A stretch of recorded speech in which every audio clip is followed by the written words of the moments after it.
Hello guys, welcome back to the channel crack and set. तो guys आज हम करने वाले हैं अपना फिजिकल केमिस्ट्री के बहुत सारे क्वेश्चंस। ठीक है, जैसा कि आप सभी को पता ही होगा, हम एक न्यू बैच लॉन्च कर रहे हैं ना, जो बिल्कुल फ्री रहेगा एनसेट एक्सप्रेस आप सभी लोगों के लिए।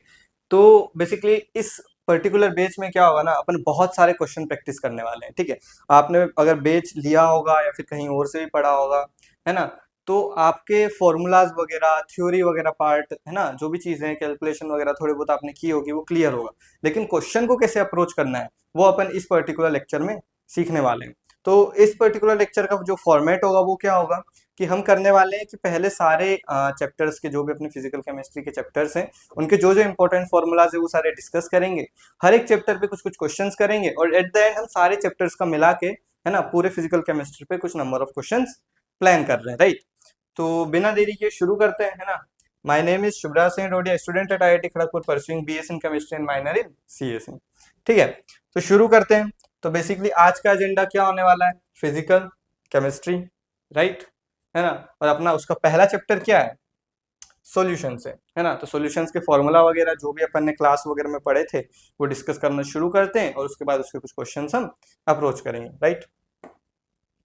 ठीक है, तो पहला फॉर्मूला क्या है, क्या number of moles is equal to given mass divide by molar mass. इसका मतलब क्या है कि यार देखो, जो भी चीज है, जो भी एलिमेंट होता है ना, कोई भी एलिमेंट ले लो तुम, हाइड्रोजन ले लो, हीलियम ले लो, है ना, लिथियम ले लो, बेरिलियम ले लो, कुछ भी ले लो, तो उसका एक पर्टिकुलर मोलर मास डिफाइंड है ना। तो अगर उतना मोलर मास लिथियम रहेगा या फिर उतना मोलर मास हाइड्रोजन रहेगा तो उसको हम कितने बोलते हैं, 1 मोल बोलते हैं। तो उसी से ये फॉर्मूला डिराइव हुआ है। क्या नंबर ऑफ मोल्स निकालना है तो टोटल जितना भी मास है डिवाइड बाय मोलर मास करोगे तो तुम्हारे मोल्स का कितने मोल्स है उसमें वो सारी चीजें आ जाएगी। ठीक है, उसके बाद डेंसिटी क्या होता है, क्या density is equal to mass divide by volume. आप सभी को पता ही होगा डेंसिटी क्या होता है। जैसे कि अगर कोई भी एक ब्लॉक है या फिर कोई भी चीज है, राइट, उसका कुछ तो भी मास होता है ना।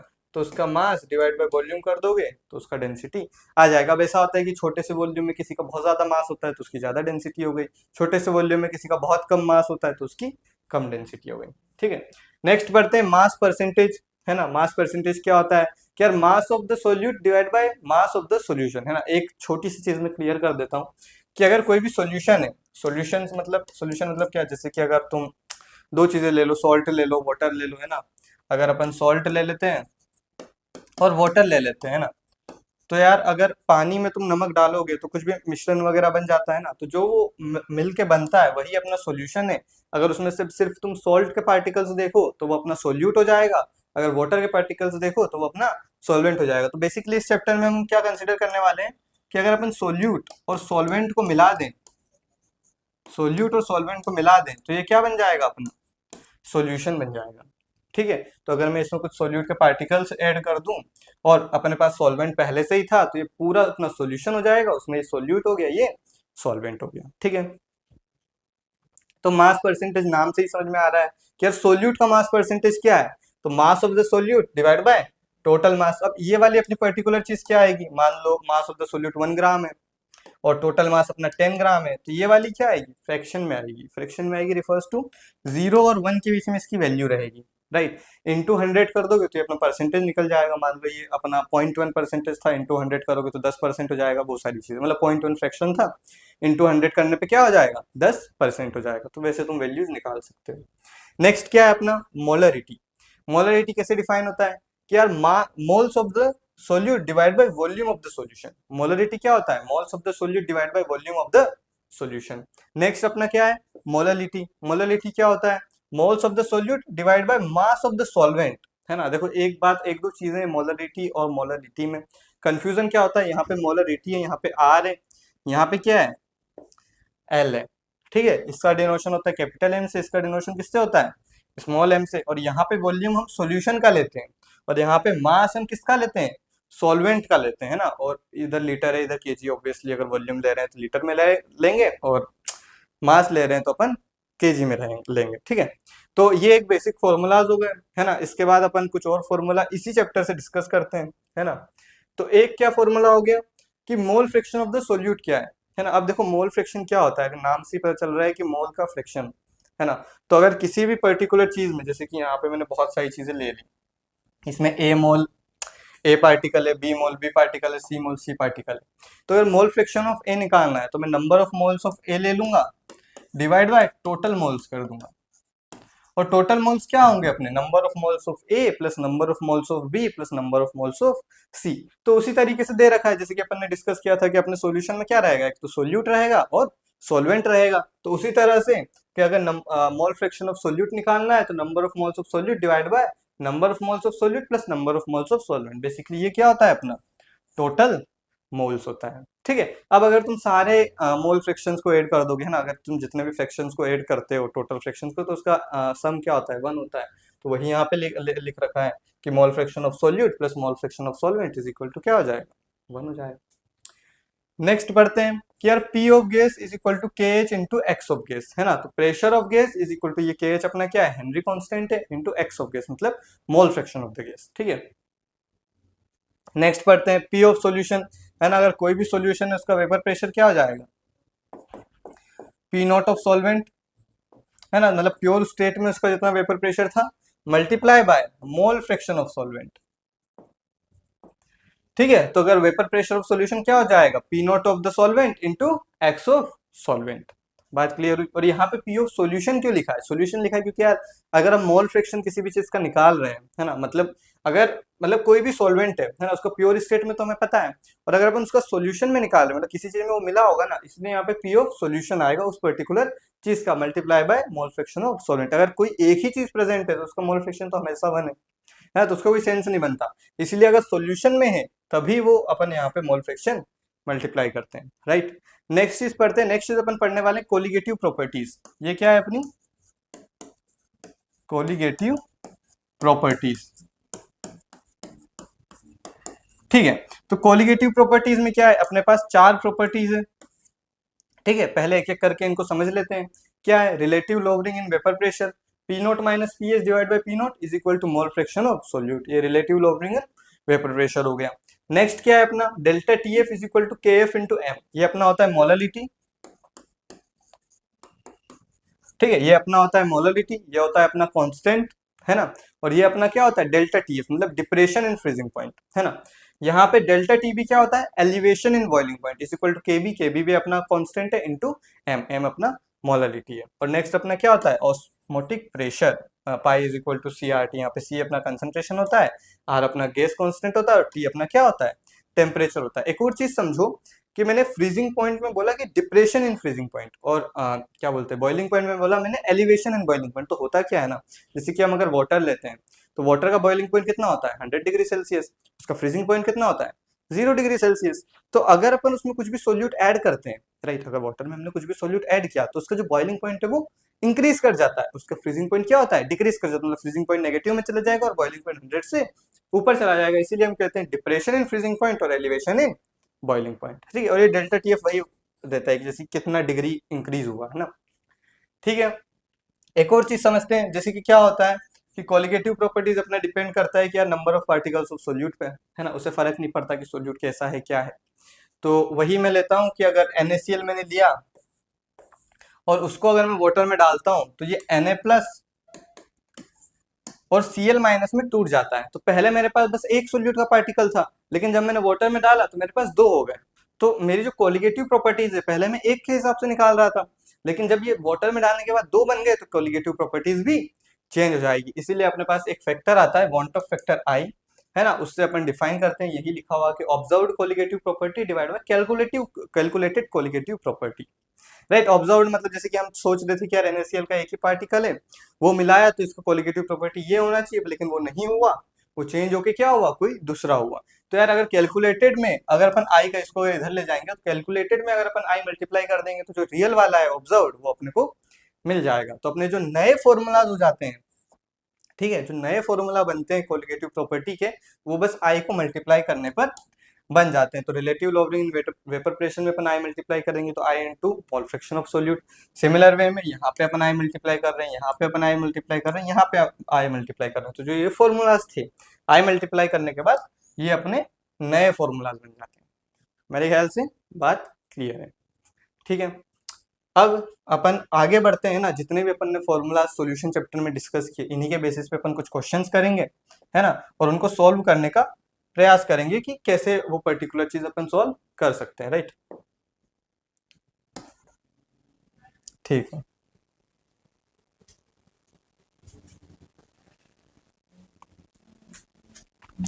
ठीक है, तो हम शुरू करते हैं अपने क्वेश्चन सॉल्यूशन चैप्टर से। ऑल राइट, ठीक है। तो अपना पहला क्वेश्चन क्या है ना, पहले क्वेश्चन को पढ़ते हैं। क्वेश्चन क्या है कि यार calculate the mass of the sucrose, है ना। सुक्रोज अपने को दे रखा है, उसका फॉर्मूला भी दे रखा है ना, मोलर मास भी दे रखा है। देयर मे बी पॉसिबिलिटी तुम्हें मोलर मास ना दिया जाए, ठीक है। यहाँ पे फॉर्मूला दे दिया है, तो इस फॉर्मूला के बेसिस पे तुम्हें मोलर मास कैलकुलेट करना पड़े। तुम्हें पता होना चाहिए कि कार्बन का क्या होता है, हाइड्रोजन का क्या होता है, ऑक्सीजन का क्या होता है, उसके बेसिस पे तुम इजीली मोलर मास कैलकुलेट कर सकते हो, ठीक है। नेक्स्ट पढ़ते हैं कि यार मास ऑफ द सुक्रोज हमें निकालना है, required to prepare 500 ml of 0.1 molar solution, ठीक है। तो अपने को 0.1 मोलर सोल्यूशन बनाना है ना। और अपने को वॉल्यूम क्या दे रखा है, 500 ml, और अपने को मास बताना है। तो पहले तुम खुद सोचो कि कैसे तुम इस पर्टिकुलर प्रॉब्लम को टैकल करोगे, है ना। थोड़ा बहुत ऑप्शन से तुम भी हिंट ले सकते हो तुम, है ना। मास क्या है अपना, ग्राम में है, तो वहां से भी हिंट ले सकते हो, अपने को मास निकालना है ना। तो इसको देखो और इसमें सोचो पहले तो कि तुम कैसे अप्रोच करोगे, और फिर अपन इसको सॉल्व करेंगे, राइट।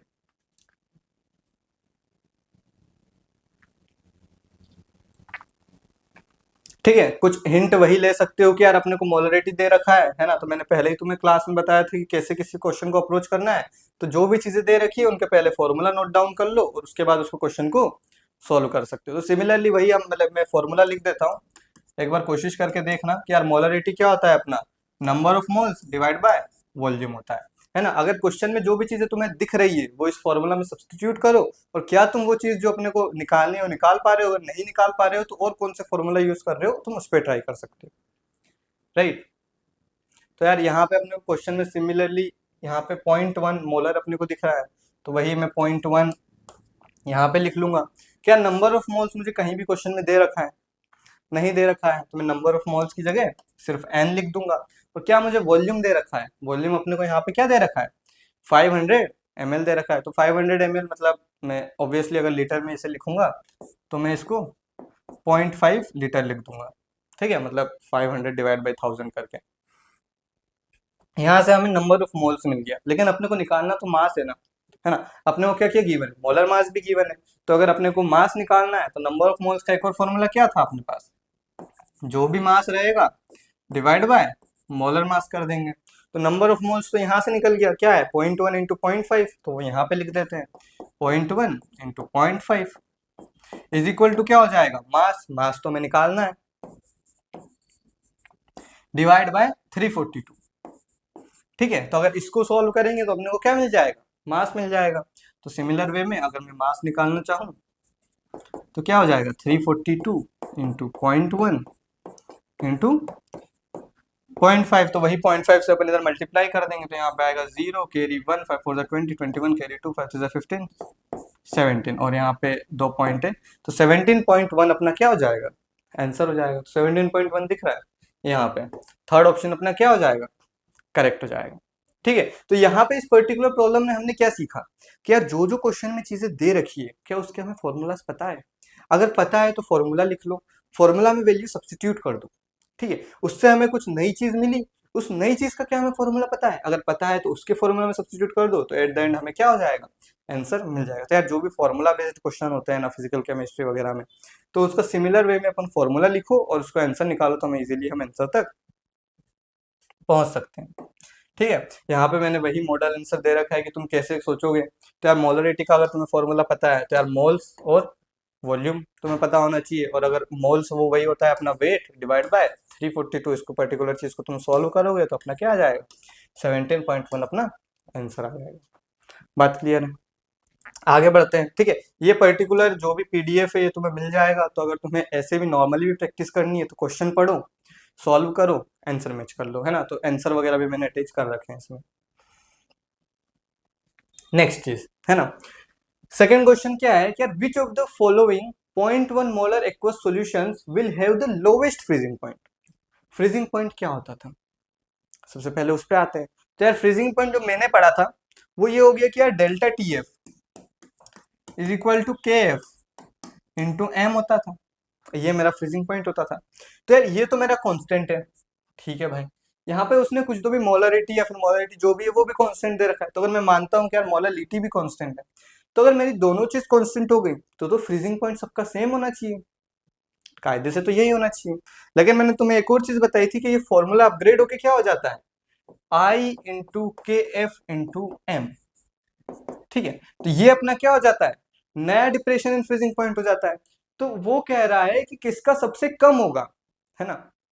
डेल्टा टी एफ क्या बताता है अपना का, कि जो भी फ्रीजिंग पॉइंट है उसमें इतना कम कर दो, है ना। अगर 0 डिग्री सेल्सियस है और उसका डेल्टा टी एफ मान लो 1 डिग्री सेल्सियस है, तो 0 - 1 कितना हो जाएगा, -1 डिग्री सेल्सियस। तो ये डेल्टा टी एफ जितना ज्यादा होगा, ठीक है, उतना लोवेस्ट उसका फ्रीजिंग पॉइंट होगा। तो अगर डेल्टा टी एफ ज्यादा कब होगा, जब आई की वैल्यू ज्यादा होगी।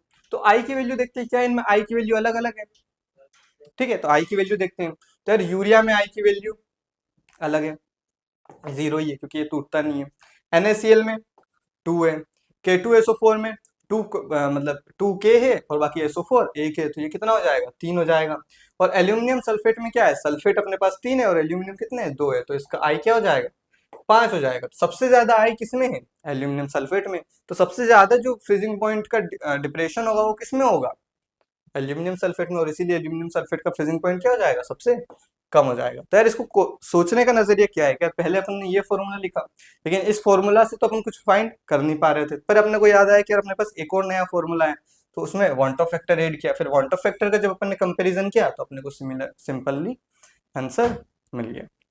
बात क्लियर हुई, ठीक है। इसका एक्सप्लेनेशन भी देख लेते हैं। एक्सप्लेनेशन क्या है कि यार freezing point depression is a colligative property dependent on the want Hoff factor.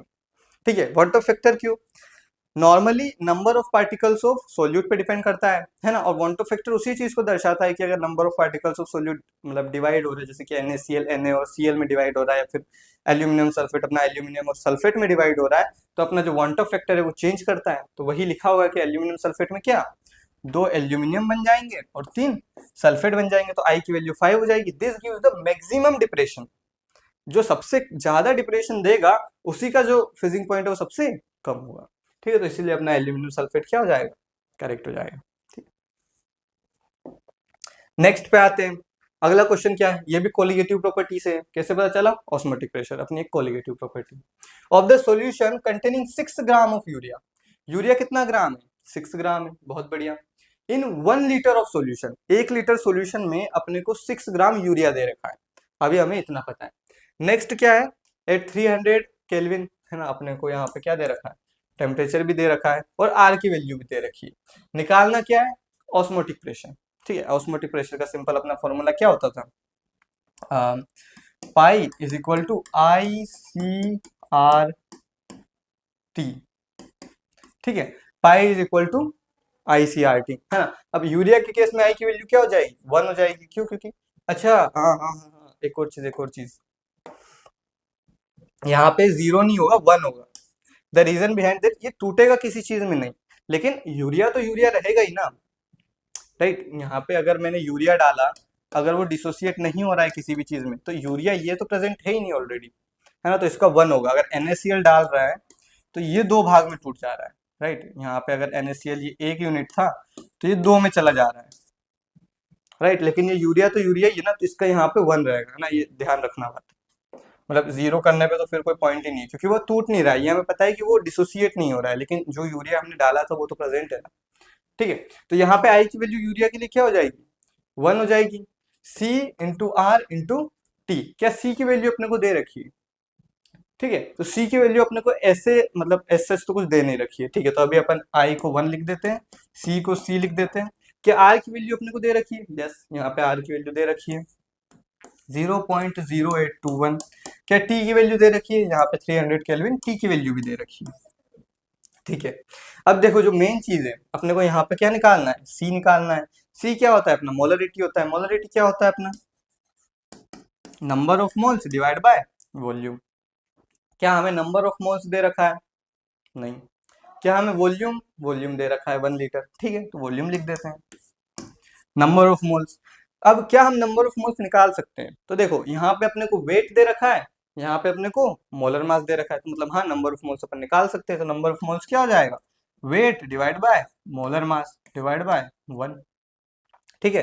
तो ये कितना हो जाएगा, 1/10। तो 1/10 अपना क्या आ गया, मोलरिटी आ गया। तो वही यहाँ पे सब्स्टिट्यूट कर देते हैं, 1 × 1/10 × 0.0821 इंटू 300, ठीक है। तो यहाँ पे ये 0 से 0 गया, 3 6 24 4 डेसिमल, और यहाँ पे 0 आएगा तो 2.463 ATM, ठीक है। तो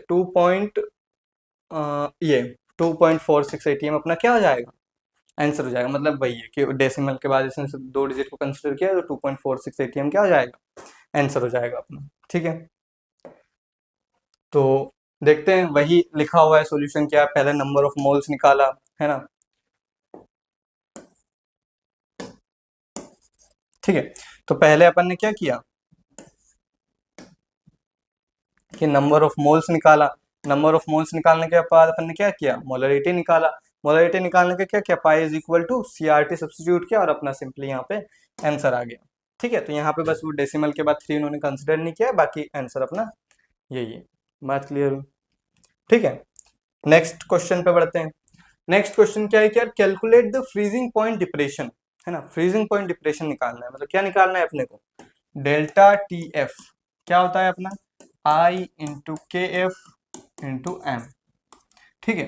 तो यार कुछ तो भी अपने को फ्रीजिंग पॉइंट डिप्रेशन निकालना है। अपने को क्या दे रखा है, 0.05 मोलर अपने को ये दे रखा है। यार ठीक है, मैं 0.05 तो M की जगह सब्स्टिट्यूट कर देता हूँ। नेक्स्ट क्या है कि solution of the non electrolyte in water, ठीक है। तो अपने को ये दे रखा है 0.05, उसकी मोलरिटी दे रखी है, KF की वैल्यू भी अपने को गिवन है, क्या है 1.86, ठीक है। अब अपने को I की वैल्यू निकालनी है। तो I की वैल्यू कैसे निकालेंगे यार, इसमें तो ऐसा कोई सब्सटेंस ही नहीं दे रखा जिसकी हम वैल्यू निकाल पाए, ठीक है। तो यहाँ पे एक चीज नोटिस करो, क्वेश्चन में लिख रखा है कि नॉन इलेक्ट्रोलाइट। नॉन इलेक्ट्रोलाइट का मतलब क्या हो गया कि वो डिसोसिएट नहीं करेगा। अगर डिसोसिएट वो चीज नहीं करेगी तो उसकी आई की वैल्यू क्या हो जाएगी, 1 हो जाएगी, है ना। तो यार अगर देखो, अगर तुम्हें समझ नहीं आ रहा है कि यार इसमें आई की वैल्यू कैसे निकालें, क्या चीज करें, तो बाय डिफॉल्ट आई की वैल्यू 1 कंसिडर कर लेना, ठीक है। एग्जाम में हो सकता है कि नहीं गिवन हो ऐसा कुछ, तो आई की वैल्यू 1 कंसिडर कर लेना।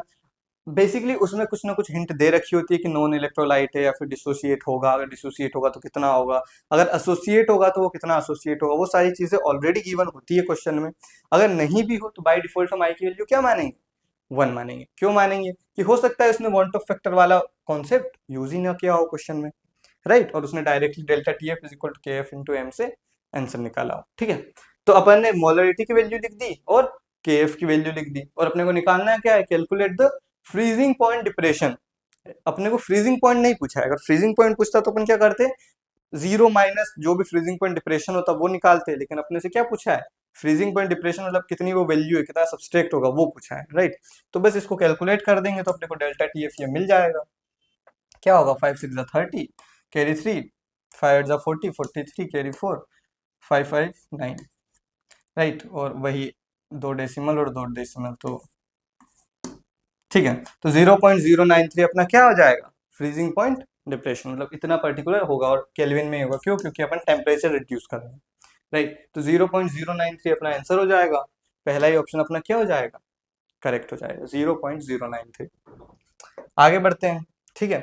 तो वही चीज इसमें दे रखा है कि यार फ्रीजिंग पॉइंट डिप्रेशन अपने को निकालना था, तो वही अपन ने फॉर्मूला यूज किया, KF इंटू M 1.86 इंटू 0.05, तो अपना 0.093 केल्विन क्या हो गया, आंसर आ गया। यही अपना क्या है, फ्रीजिंग पॉइंट डिप्रेशन है। आगे बढ़ते हैं, ठीक है। आगे अपना क्वेश्चन है कि brass is an alloy of. अच्छा देखो, ये बहुत थ्योरेटिकल क्वेश्चन है ना। एज सच कोई कॉन्सेप्चुअल क्वेश्चन नहीं है कि यार तुम्हें मतलब कुछ फॉर्मूलाज पता होनी चाहिए या फिर ऐसी कुछ चीज पता होनी चाहिए, लेकिन अपने को सॉलिड सॉल्यूशंस इस पर्टिकुलर चैप्टर में है, सॉलिड सॉल्यूशन स्पेसिफिकली दे रखा है। तो कुछ जो अलॉयज हैं, है ना, कुछ अलॉयज के तुम्हें फॉर्मूलाज पता होने चाहिए कि यार ब्रास किससे बना है, ब्रोंज किससे बना है ना। जो हम क्या कह सकते हैं कि सोल्डर वगैरह होते हैं वो किससे बने होते हैं, है ना। तो उसी के बेसिस पे यहाँ पे क्वेश्चन लिया गया है। तो यार brass is an alloy, brass किसका अलॉय होता है, तो कॉपर और जिंक का अलॉय होता है, ठीक है।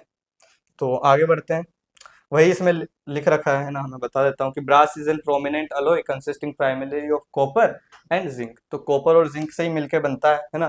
प्राइमरीली क्यों लिखा है, वो इसलिए लिखा है क्योंकि यार मेनली कॉपर और जिंक रहते हैं, क्योंकि यार अलॉय में तुम्हें पता ही है कि बहुत सारी चीजें हम मिक्स करते हैं। क्यों मिक्स करते हैं यार, उसकी हार्डनेस बढ़ाने के लिए मिक्स करते हैं, या फिर कभी सॉफ्टनेस बढ़ानी है उसके लिए मिक्स करते हैं, स्ट्रेंथ अच्छी हो, टेंसाइल स्ट्रेंथ अच्छी हो, तो वो सारी चीजों के लिए हम कुछ ना कुछ उसमें मिक्स करते हैं ताकि उसकी स्ट्रेंथ बढ़े, राइट। और अपना अलॉय है वो अच्छे से काम करे, वो सारी चीजें होती है। तो जो मेनली होता है, मेनली क्या क्या होता है, कॉपर होता है और जिंक होता है, ठीक है। तो ये तो एक थ्योरेटिकल क्वेश्चन हो गया, राइट। तो बेसिकली सॉल्यूशंस में अपन ने कुछ क्वेश्चंस किए, प्रैक्टिस की, है ना, और समझा किसी पर्टिकुलर क्वेश्चन को हम कैसे अप्रोच करते हैं, राइट। तो यार मेनली जो इस पर्टिकुलर 4-5 जो मैंने क्वेश्चंस लिए हैं उससे तुम्हें सीखना क्या है वो थोड़ा समझ लेते हैं और थोड़ा डिस्कस कर लेते हैं।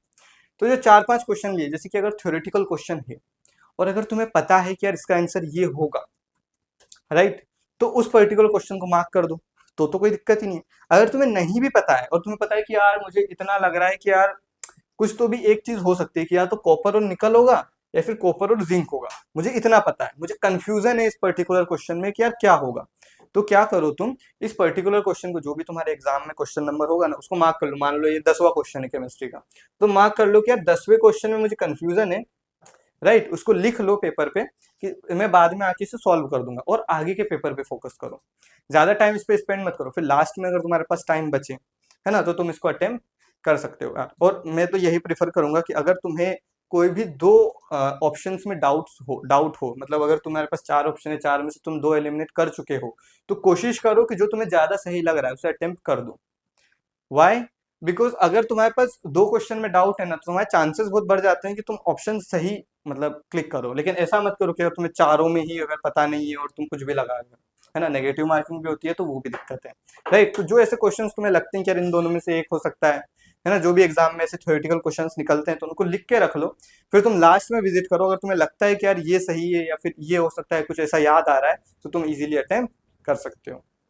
बाकी जो न्यूमेरिकल क्वेश्चन है उसमें तुम्हें डायरेक्टली जैसे क्वेश्चन पढ़ा, तुम्हें उसका पर्टिकुलर फॉर्मूला पता है कि नहीं, उस पे गए, और उस पे जाने के बाद तुम ये सोचोगे कि यार मेरे पास क्वेश्चन में वो वैल्यूज दे रखी है कि नहीं, और सॉल्व करो। ऐसा भी हो सकता है कि तुम कोई फॉर्मूला लिखो, जैसे कि अपन ने यहाँ पे ये फॉर्मूला लिखा था ना, यहाँ पे ये फॉर्मूला लिखा और उसमें आई की वैल्यू ही नहीं दे रखी है।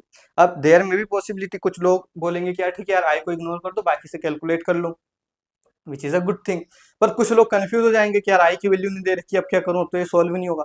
तो अगर तुम डाउट में आ जाओ किसी क्वेश्चन को लेके, तो ज्यादा टाइम उस पर स्पेंड मत करो, आगे बढ़ जाओ। उसे क्या करो, वही मैंने बताया कि यार क्वेश्चन नंबर तुम्हारे पेपर में जो भी रफ शीट तुम्हें सॉल्व करने के लिए मिलेगी उस पर लिख लो कि यार बाद में आके मैं विजिट कर लूंगा। क्योंकि यार देखो द सीन क्या है ना, कि बहुत सारे क्वेश्चन है तुम्हारे पास, और बहुत सारे क्वेश्चन जब अटेम्प्ट करने होते हैं ना, तो ऐसा ना हो कि तुम मान लो अगर तुम्हारे पास लेट से 50 क्वेश्चन है, तो तुम 45 क्वेश्चन ही देख पाए, लास्ट के 5 देख ही नहीं पाए, है ना। तो पेपर में तुम्हारा मेन मोटिव ये होना चाहिए कि एटलीस्ट तुम सारे क्वेश्चन से एक बार गो थ्रू कर जाओ, और किसी क्वेश्चन पे ज्यादा टाइम वेस्ट मत करो, राइट, अगर वो सॉल्व नहीं हो रहा है तो, है ना।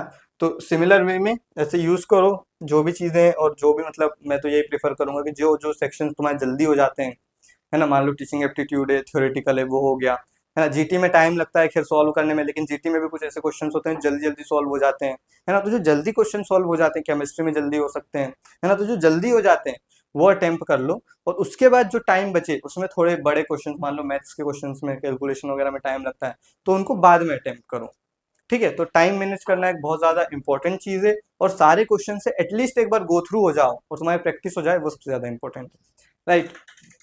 तो अपन अगला चैप्टर शुरू करते हैं, ठीक है। तो अगला चैप्टर अपना क्या है, इलेक्ट्रोकेमिस्ट्री है। तो इलेक्ट्रोकेमिस्ट्री में भी सिमिलर अपन फॉर्मूलाज डिस्कस करेंगे, और उसके बाद अपन क्या डिस्कस करेंगे, उसके बाद अपन सारे उसके क्वेश्चंस करेंगे, और मतलब ट्राई करेंगे कि कैसे इन क्वेश्चंस को अटेम्प्ट करना है, ठीक है। मैं पानी पी लेता हूँ आपको।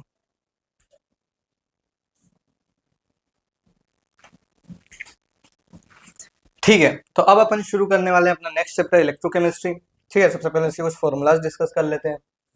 भाई बहुत सारे फॉर्मूला इस चैप्टर में, चैप्टर भी बहुत बड़ा है, हमने मतलब बहुत सारे, सबसे ज्यादा लेक्चर शायद इसी में लगे कवर करने में, है ना। तो सिंपली फॉर्मूला पढ़ लेते हैं। फॉर्मूला क्या है कि E cell naught is equal to E of cathode minus E of anode, ठीक है।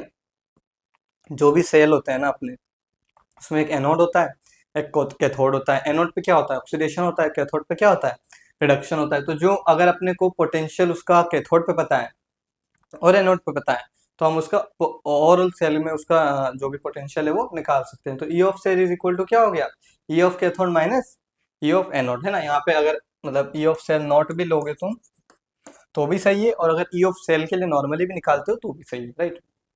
नेक्स्ट अपनी नेक्स्ट इक्वेशन क्या होती है कि E cell is equal to E not cell minus R T by n F l n Q. ठीक है, ये अपनी क्या होती है, नेक्स्ट इक्वेशन होती है। इसी इक्वेशन को अगर तुम यहाँ पे देखो, अपने पास आर कांस्टेंट है, एफ कांस्टेंट है, और अगर तुम टी को भी कुछ एज्यूम कर लो, एक स्टैंडर्ड वैल्यू अपन एज्यूम कर लेते हैं, तो तीनों कांस्टेंट्स को अपन मल्टीप्लाई करते हैं तो अपने पास आता है 0.0591। तो यही फॉर्मूला अपना किस में चेंज हो जाता है कि E cell is equal to E not cell minus 0.0591 divide by N log Q. ठीक है, तो ये वाली चीज किस में चेंज हो गई, इसमें चेंज हो गई। और यहाँ पे लॉग क्यू क्यों आया है ना, क्योंकि यार एल एन को अपन लॉग में कन्वर्ट करते हैं तो 2.303 का फैक्टर आता है, अगर उसको भी तुम आगे मल्टीप्लाई कर दोगे तो अपना सिमिलरली ये आंसर आ जाएगा ना।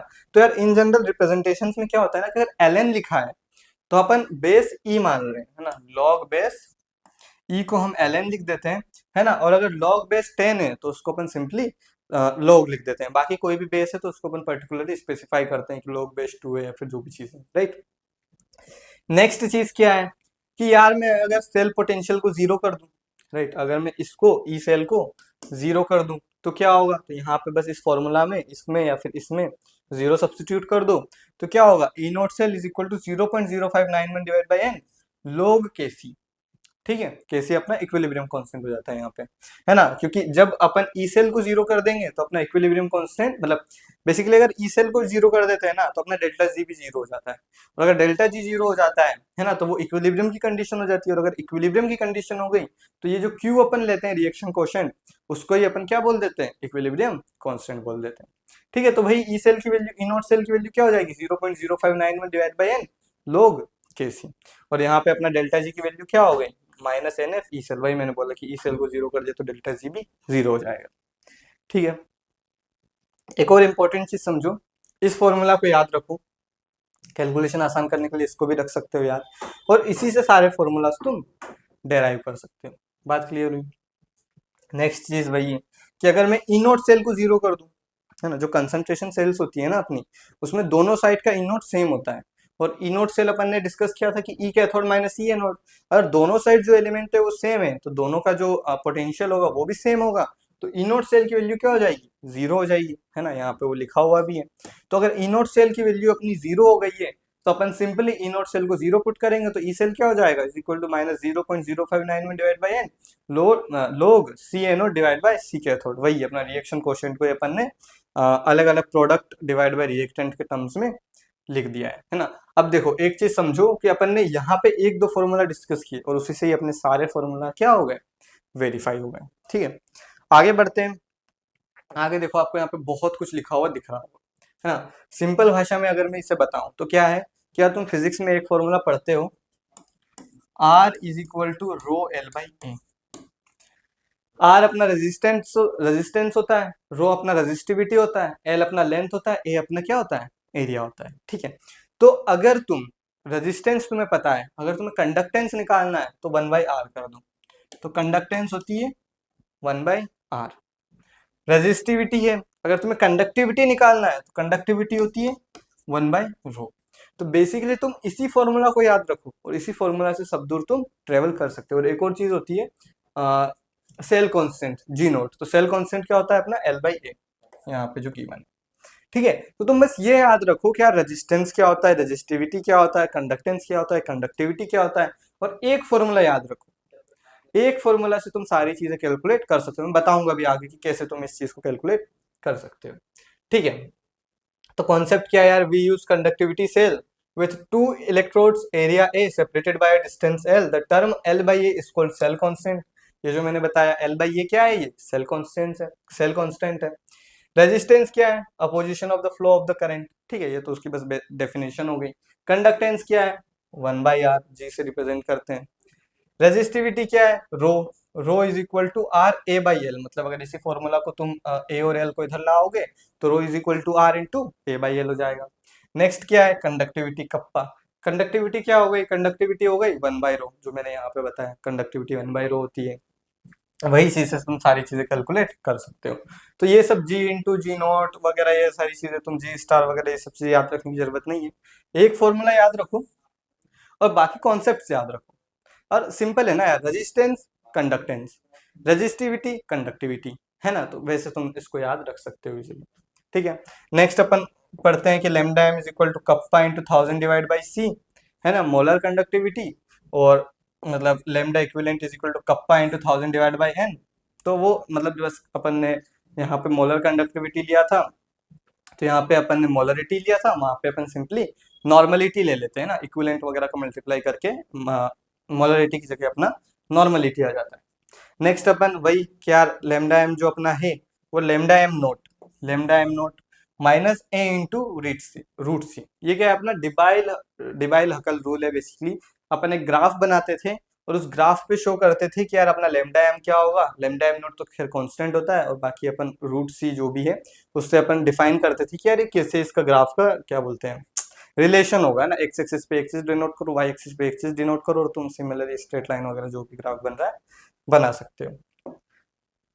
नेक्स्ट कुछ फॉर्मूला पढ़ते हैं वही कि अगर किसी की भी अपने पास क्या बोलते हैं मोलर कंडक्टिविटी है ना, इनफाइनाइट डाइल्यूशन हो रहा है, फिर कोई पर्टिकुलर अपन ने डाइल्यूशन किया है, तो उससे अपन इंडिविजुअल की भी मोलर कंडक्टिविटी निकाल सकते हैं, है ना। वो सिंपल वे में तुम्हें यहाँ पे x इंटू लेमडा में थोड़ा कंफ्यूजिंग लग रहा होगा अगर अपन क्वेश्चन वगैरह सॉल्व किए थे जो अपन ने क्लास में, है ना। तो अगर उसको सिमिलर वे में अपन देखो तो अपने को ये बहुत इजीली दिखता है, क्योंकि a x है तो जो a वाला है उसमें x मल्टीप्लाई हुआ है, बी वाई है तो बी वाले में क्या वाई मल्टीप्लाई हुआ है, और यहाँ पे वाई प्लस क्यों आया, तो वाई प्लस वही है कि यार अगर तुम कोई भी चीज लेते हो, मान लो NaCl ही लेते हो, या फिर कोई मैं दूसरा एग्जांपल लूँ सोडियम सल्फेट लेते हो, तो क्या होता है सल्फेट पे 2 माइनस आता है, यहाँ पे Na2SO4 होगा, और सोडियम पे क्या होता है 1 प्लस आता है, और सोडियम कितने 2 है, सल्फेट कितना है 1 है। तो यहाँ पे तुम्हें समझ में आ रहा है कि एक्स की वैल्यू 2 हो गई, बी वाई की वैल्यू 1 हो गई, क्योंकि सल्फेट पे तो 1 है ना, वाई की वैल्यू 1 हो गई। और इसी से तुम अगर दोनों चीज को कंपेयर करोगे कि यार यहाँ पे वाई है, बी में वाई है, और यहाँ पे बी वाले में वाई है, तो वाई में 1 है ना। अगर एक्स की वैल्यू है तो 2 माइनस है, तो वही यहाँ पे एक्स माइनस दे रखा है ना। तो वैसे तुम इन चीजों को कंपेयर कर सकते हो, राइट। मतलब इजी होता है, वो फॉर्मूला में कंफ्यूजिंग लग सकता है, लेकिन तुम अगर सोडियम सल्फेट या फिर ऐसी कोई चीज देखते हो तो तुम इजीली इसको फाइंड कर सकते हो। नेक्स्ट पढ़ते हैं क्या W इज इक्वल टू क्या होता है, W is equal to MIT divide by NF होता है ना। मतलब ये वेट हो गया, मोलर मास हो गया, करंट हो गया, टाइम हो गया, फेराडेज हो गया, एन हो गया, एन मतलब नंबर ऑफ इलेक्ट्रॉन्स वगैरह, वो सारी चीजें मोल्स वगैरह, है ना। तो ये सारी चीजें हो गई, यहाँ पे ये सब डिफाइन भी कर रखा है ना, कि कैसे निकला, क्या W is directly proportional to Q, ना जितना वेट है वो चार्ज के प्रोपोर्शनल होता है ना। Q is equal to I into T, ये तो पता ही है कि जो करंट होता है वो चार्ज डिवाइड बाई टाइम होता है, तो वही टाइम को इधर ले गए। W is equal to ZIT, है ना। और Z क्या हो गया अपने आप पे इलेक्ट्रोकेमिकल इक्विवेलेंट हो गया। और देखो सिमिलर वे में बताऊं, W is equal to MIT by NF, और W is equal to ZIT, तो IT तो अपना सेम है, M बाई NF को अपन ने क्या लिख दिया इलेक्ट्रोकेमिकल इक्विवेलेंट लिख दिया। बात क्लियर हुई। नेक्स्ट पढ़ते हैं यार, नेक्स्ट तो पूरा मतलब बेसिकली बैटरीज वाला सेक्शन है अपना, पूरा थ्योरेटिकल है ना। क्या है कि यहाँ पे एनोड पे ऑक्सीडेशन होता है, जो अपना ड्राई सेल होता है, लेक्लांचे सेल होता है ना। उसमें एनोड पे क्या होता है जिंक होता है ना। कैथोड पे क्या होता है MnO2 रहता है। नेक्स्ट अपना क्या है, ये रिचार्जेबल नहीं होता है। यहाँ पे अपनी रिचार्जेबल बैटरी होती है, वो क्या होती है एनोड पे क्या होता है लेड होता है अपना, कैथोड पे क्या होता है लेड ऑक्साइड रहता है ना। तो ओवरऑल रिएक्शन भी अपन यहाँ पे देख सकते हैं। नेक्स्ट चीज क्या है अपनी hydrogen fuel cell. Hydrogen fuel cell में क्या है कैथोड पे अपना ऑक्सीडेशन और वाटर मिलकर क्या बनता है OH माइनस बनता है, एनोड पे हाइड्रोजन और OH माइनस मिलकर क्या बनता है H2O बनता है। वही पूरी रिएक्शन देखे तो हाइड्रोजन प्लस ऑक्सीजन से क्या बन गया वाटर बन गया, है ना। तो fuel cell hydrogen fuel cell वगैरह होता है। एक और कॉन्सेप्ट क्या है रस्टिंग का कॉन्सेप्ट है ना। देखो ये जितनी भी रिएक्शंस है ना कि एनोड पे ये होगा कैथोड पे ये होगा, एनोड पे ये होगा कैथोड पे ये होगा, ये तुम्हें याद होनी चाहिए। क्यों बोल रहा हूं मैं ये, क्योंकि इनसे एक ना एक क्वेश्चन आ ही जाएगा, राइट। और अगर तुम्हें कोई चीज ऐसी दिख रही है कि यार इसको याद करने से मुझे 4 नंबर मिल जा रहे हैं, कर लो, बेस्ट है। क्यों बेस्ट है, क्योंकि यार तुम बस बेसिकली तुम क्या है यार 5-6 इक्वेशन याद कर रहे हो, तुम्हारा मतलब एक क्वेश्चन सॉर्ट हो गया। तुम इतनी सारी चीजें पूरा चैप्टर पढ़ रहे हो, ये सारी चीजें याद कर रहे हो, तो बहुत सारे टॉपिक से हो सकता है उससे क्वेश्चन ही ना आए, है ना। तो यहाँ से तुम्हें जब पता है कि यार यहाँ से क्वेश्चन आने ही होते हैं, तो यार ये याद करना बेटर है ना, क्योंकि हर बार ही जो भी पीआईक्यूज हुए हैं उसमें पूछे गए हैं क्वेश्चन।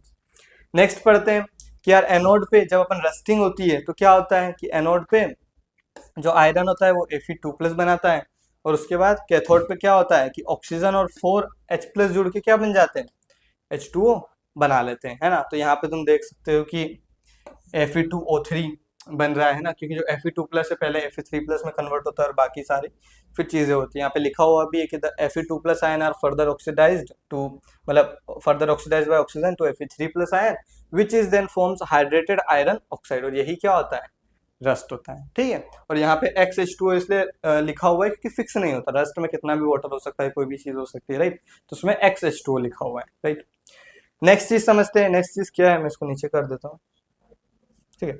नेक्स्ट चीज क्या है कि यार एनोड पे बेसिकली यही है, ये जो मैंने रस्टिंग का यहाँ बताया वही चीज यहाँ पे शो हो रही है कि यार आयरन Fe2+ बना लेगा, कैथोड पे ये चीजें होगी और ये सब मिलकर ओवरऑल रिएक्शन ये हो जाएगी। यहाँ पे ई की वैल्यू भी दे रखी है, जो पोटेंशियल्स है, रिडक्शन पोटेंशियल्स, उन सब की वैल्यू भी दे रखी है।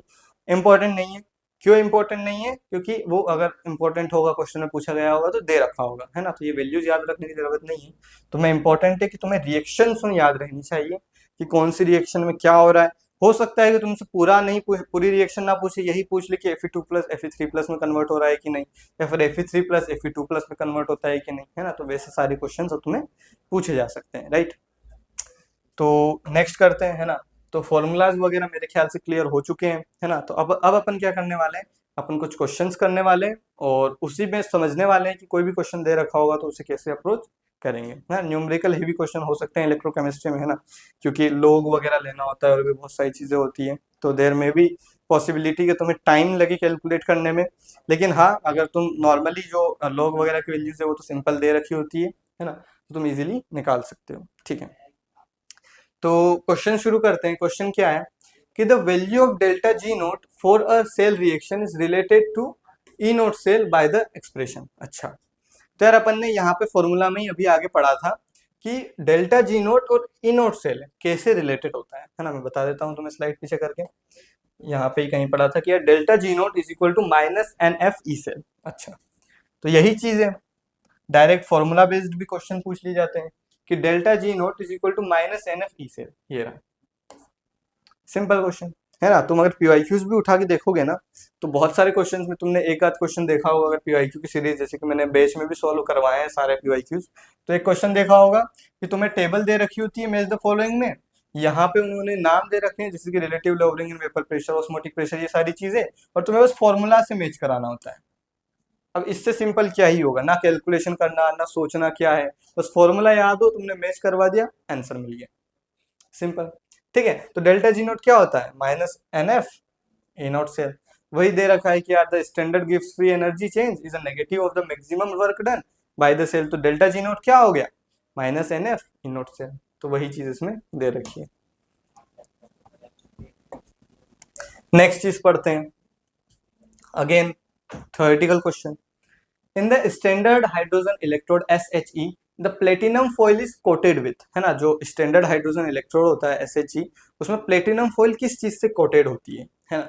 बेसिकली इट्स नॉट लाइक कि कॉन्सेप्चुअल क्वेश्चन, थ्योरेटिकल है, तुम्हें पता होना चाहिए। देयर में भी पॉसिबिलिटी पूछा जा सकता है, नहीं भी पूछे दैट्स ओके, हमें पास थोड़ा बहुत नॉलेज होना चाहिए, राइट।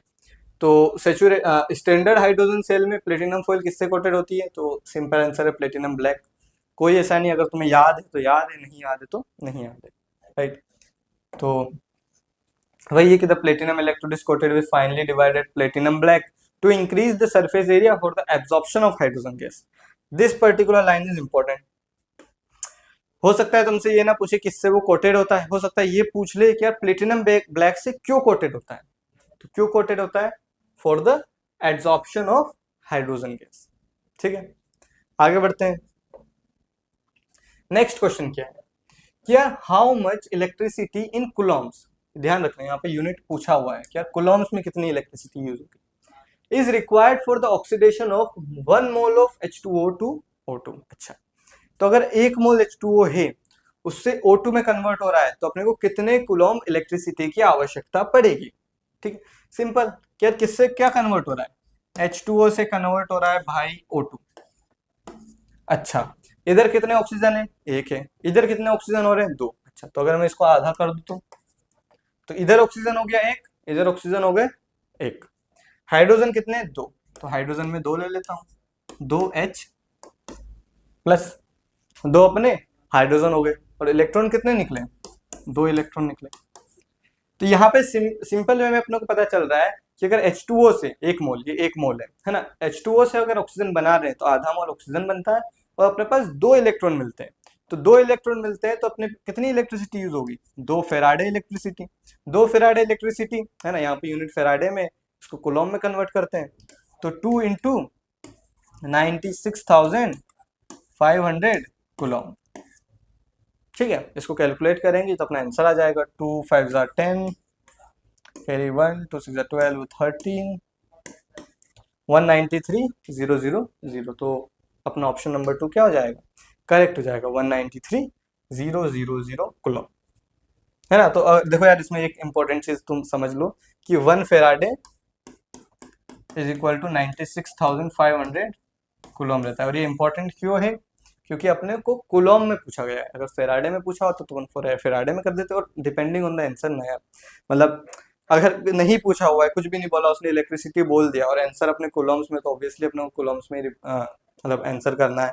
मे भी पॉसिबिलिटी यहाँ पे कुछ कूलॉम्स में जाते, कुछ फेराडेज में हो जाते, तो जो भी सही आंसर रहता वो अपन आंसर कर देते। ठीक है, नेक्स्ट पे मतलब वही है कि यार अपन ने रिएक्शन लिख ली कि H2O है, कितने अपने क्या बोलते हैं हाइड्रोजन निकलेंगे, कितने अपने इलेक्ट्रॉन निकलेंगे, यही यहाँ पे अपन ने क्या बोलते हैं रिएक्शन लिख ली थी। उसके बाद अपने को यहाँ से पता चला कि यार दो इलेक्ट्रॉन है कि यार 1 mole of H2O releases 2 moles of electron, तो वही 2 × 96,500। और इससे अपना सिंपल आंसर आ गया। बात क्लियर हो। नेक्स्ट क्वेश्चन करते हैं। नेक्स्ट क्वेश्चन क्या है, again theoretical question. Which of the following is an secondary cell rechargeable. हाँ, अभी अपन ने जब नोट्स पढ़ रहे थे, अपन जब अपन फॉर्मूलाज पढ़ रहे थे, तो अपन ने पढ़ा था कि जो ड्राई सेल होते हैं, ड्राई सेल मतलब जो रिमोट की बैटरी में लगते हैं ना, जो टीवी का रिमोट होता है उसकी जो बैटरी में मतलब जो बैटरी रहती है वो ड्राई सेल होती है। बाकी रिचार्जेबल क्या होगा, जैसे कार हो गया, मोटरसाइकिल हो गया, इन सब की जो बैटरीज वगैरह होती है वो सब रिचार्जेबल होती है ना। तो तुमने सुना होगा कि यार बैटरी खत्म हो गई तो उसको रिचार्ज कर देते हैं, वो सारी चीजें, है ना। तो जो मतलब इनमें से कौन सी रिचार्जेबल बैटरी, सेकेंडरी सेल कौन सा है ना। तो यहाँ पे लेग्रांचे सेल, या तो अपने ड्राई सेल में होता है। मर्क्यूरी सेल पढ़ा ही नहीं है हमने, सेंस नहीं बनाता। डेनियल सेल, डेनियल सेल तो अपन ने बहुत पहले पढ़ा था कि जो जिंक विंक होता है उन सारी चीजों से होता है। लेड स्टोरेज बैटरी, यही वो बैटरी होती है जो क्या होती है, सेकेंडरी सेल होता है, रिचार्जेबल होता है। अगेन सेम थिंग, तुमसे हो सकता है कि पूरी रिएक्शन पूछ ले कि एनोड पे क्या होता है, कैथोड पे क्या होता है, या फिर डायरेक्टली थ्योरेटिकल क्वेश्चन पूछ ले कि यार रिचार्जेबल है नहीं है, क्या चीज है, वो सारी चीजें। ठीक है, तो मतलब सिंपली एक्सप्लेनेशन है कि यार जो लीड स्टोरेज बैटरी होती है वो सेकेंडरी सेल होती है, because the cell reaction can be reversed by passing current through it in the opposite direction. मतलब लाइन से क्या समझ में आया कि जो ड्राई सेल होते हैं उसमें तुम जैसे जैसे सेल रिएक्शन करोगे तो तुम उस चार्ज को कंज्यूम कर रहे हो। ठीक है, जो रिचार्जेबल बैटरीज है उसमें क्या होती है कि एक सेल रिएक्शन हो रही है तो उससे तुम चार्ज, जैसे कि गाड़ी वगैरह जो भी होती है, ऑटोमोबाइल वगैरह, वो चार्ज को कंज्यूम कर रही है। अगर तुम रिवर्स डायरेक्शन में वो रिएक्शन करा दोगे, ठीक है, रिवर्स डायरेक्शन में तुम चार्ज वगैरह या फिर इलेक्ट्रिसिटी का बाहर से यूज करके रिएक्शन करा दोगे तो वो क्या हो जाएगी, रिचार्ज हो जाएगी, मतलब फिर से चार्ज हो जाएगी। ठीक है, तो एक तो ये हो गया। अगला देखते हैं। अगला क्या है कि यार according to the electrochemical series which of the following is the strongest reducing agent. अच्छा, अपने से पूछा गया है कि इनमें से स्ट्रॉन्गेस्ट रिड्यूसिंग एजेंट क्या है, राइट। क्या दे रखा है अपने को, अपने को दे रखा है इन सभी का रिडक्शन पोटेंशियल। क्या दे रखा है, रिडक्शन पोटेंशियल, रिडक्शन पोटेंशियल। अब एक कॉन्सेप्ट समझो, कभी भी कोई रिएक्शन होती है ना, कभी भी कोई रिडॉक्स रिएक्शन होती है तो एक बंदा होगा ऑक्सीडाइज, एक बंदा होगा रिड्यूस। अच्छा, तो देखो जो ऑक्सीडाइज हो सकता है, जिसका ऑक्सीडेशन पोटेंशियल ज्यादा है, जो मतलब मैं ऑक्सीडाइज हो सकता हूँ, तो मैं सामने वाले को क्या करूंगा, रिड्यूस करूंगा। ठीक है, तो मैं अच्छा रिड्यूसिंग एजेंट हो गया। रिड्यूसिंग एजेंट क्या होता है, जो सामने वाले को रिड्यूस करे। ऑक्सीडाइजिंग एजेंट क्या होता है? जो सामने वाले को ऑक्सीडाइज करें। तो समझते हैं कि जो सामने वाले को रिड्यूस करेगा, है ना, यहाँ पे अपने पास रिडक्शन पोटेंशियल दे रखा है, तो अपने को रिडक्शन पोटेंशियल तक आना है। जो सामने वाले को अच्छा रिड्यूस करेगा, स्ट्रॉन्गेस्ट रिड्यूसिंग एजेंट लिखा है, तो जो सामने वाले को अच्छा रिड्यूस करेगा मतलब वो खुद क्या होगा? ऑक्सीडाइज होगा। तो मतलब जो सामने वाले को रिड्यूस करेगा, मतलब अच्छा जो रिड्यूसिंग एजेंट होता है, अच्छा जो रिड्यूसिंग एजेंट होता है वो क्या होता है? अच्छा ऑक्सीडाइज होता है। जो सामने वाले को रिड्यूस करेगा वो खुद क्या होगा? ऑक्सीडाइज होगा। अगर खुद अच्छे से ऑक्सीडाइज होगा मतलब खुद गंदे से क्या होगा? रिड्यूस होगा। अगर कोई बंदा अच्छे से ऑक्सीडाइज हो पा रहा है तो मतलब गंदे से रिड्यूस हो रहा है, तो अगर वो गंदे से रिड्यूस हो रहा है तो मतलब उसका रिड्यूसिंग पोटेंशियल क्या होगा? सबसे कम होगा। रिड्यूसिंग पोटेंशियल सबसे कम किसका है? इसका पॉजिटिव में, इसका पॉजिटिव में, इसका नेगेटिव में। ज्यादा नेगेटिव में किसका है? लिथियम का। तो लिथियम रिड्यूस नहीं होगा। क्यों? क्योंकि इसका रिड्यूसिंग पोटेंशियल बहुत ज्यादा है। लिथियम क्या होगा? ऑक्सीडाइज होगा। लिथियम ऑक्सीडाइज होगा तो सामने वाले को क्या करेगा? रिड्यूस करेगा। तो स्ट्रॉन्गेस्ट रिड्यूसिंग एजेंट क्या हो जाएगा? लिथियम हो जाएगा। ठीक है। तो यार जो reducing agent, oxidising agent, reduction, oxidation किसका होगा, ये सारी चीजें टर्म थोड़ी कंफ्यूजिंग है। इनको समझने के लिए तुम कॉन्सेप्ट पे फोकस करो कि अगर मैं अच्छा रिड्यूसिंग एजेंट हूं मतलब मैं सामने वाले को रिड्यूस कर रहा हूं। अगर सामने वाला रिड्यूस हो रहा है तो मैं क्या होऊंगा? ऑक्सीडाइज होऊंगा। तो अगर मैं अच्छा रिड्यूसिंग एजेंट हूं मतलब मैं एक अच्छा, मतलब मैं खुद क्या होऊंगा? अच्छे से ऑक्सीडाइज होऊंगा। मतलब मैं गंदे से क्या होगा? रिड्यूस होगा। रिड्यूस से अपन रिडक्शन पोटेंशियल इजीली निकाल सकते हैं। ठीक है। तो वही लिखा गया है कि the strongest reducing agent is the most negative standard reduction potential, lithium is the lowest value, है ना। इसमें डायरेक्टली लिख दिया है कि यार जिसका सबसे नेगेटिव है वो अपना आंसर हो जाएगा। लेकिन हम पहुंचे कैसे आंसर पे? अगर तुम थोड़ा कॉन्सेप्चुअली देखोगे तो तुम इजीली कोई भी क्वेश्चन आ जाए, ऑक्सीडाइजिंग एजेंट, रिड्यूसिंग एजेंट, कुछ भी पूछ ले जाए तो तुम्हें रटने की जरूरत नहीं पड़ेगी कि यार नेगेटिव वैल्यू है कि पॉजिटिव वैल्यू है कि क्या है। तुम धीरे धीरे कॉन्सेप्ट को पकड़ के वहां तक पहुंच सकते हो। ठीक है। तो ये कुछ क्वेश्चंस थे इलेक्ट्रोकेमिस्ट्री के, है ना।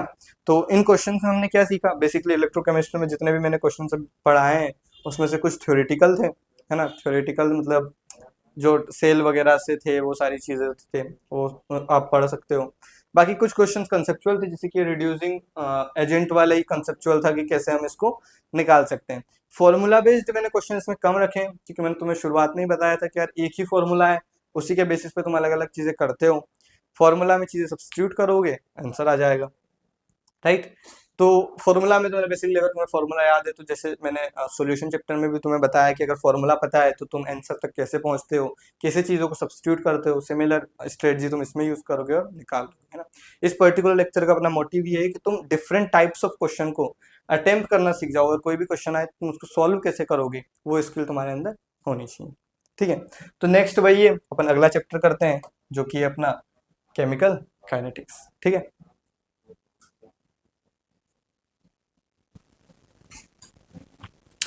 ठीक है। तो नेक्स्ट जो चैप्टर करने वाले हैं वो अपन करने वाले हैं केमिकल काइनेटिक्स। ठीक है। ये सबसे इजी चैप्टर है बाकी सबके कंपैरिजन में। ठीक है, कि छोटा चैप्टर है, कम फॉर्मूलाज है, इसमें चीजें थी जो कि हटा दी गई है सिलेबस से, है ना। तो इजीली ये चैप्टर हम करते हैं, right.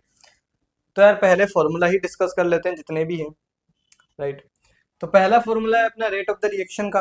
Rate of the reaction देखो यार, ये पूरा chapter based he chemical kinetics rate of the reaction पे है कि कैसा रिएक्शन का रेट रहेगा। मतलब अगर ए और बी मिला रहे हैं और सी बन रहा है तो कितनी जल्दी बनेगा, कितनी धीरे बनेगा, ए कितनी स्पीड से कंज्यूम होगा, सी कितनी स्पीड से बनेगा, वो सारी चीजें, राइट।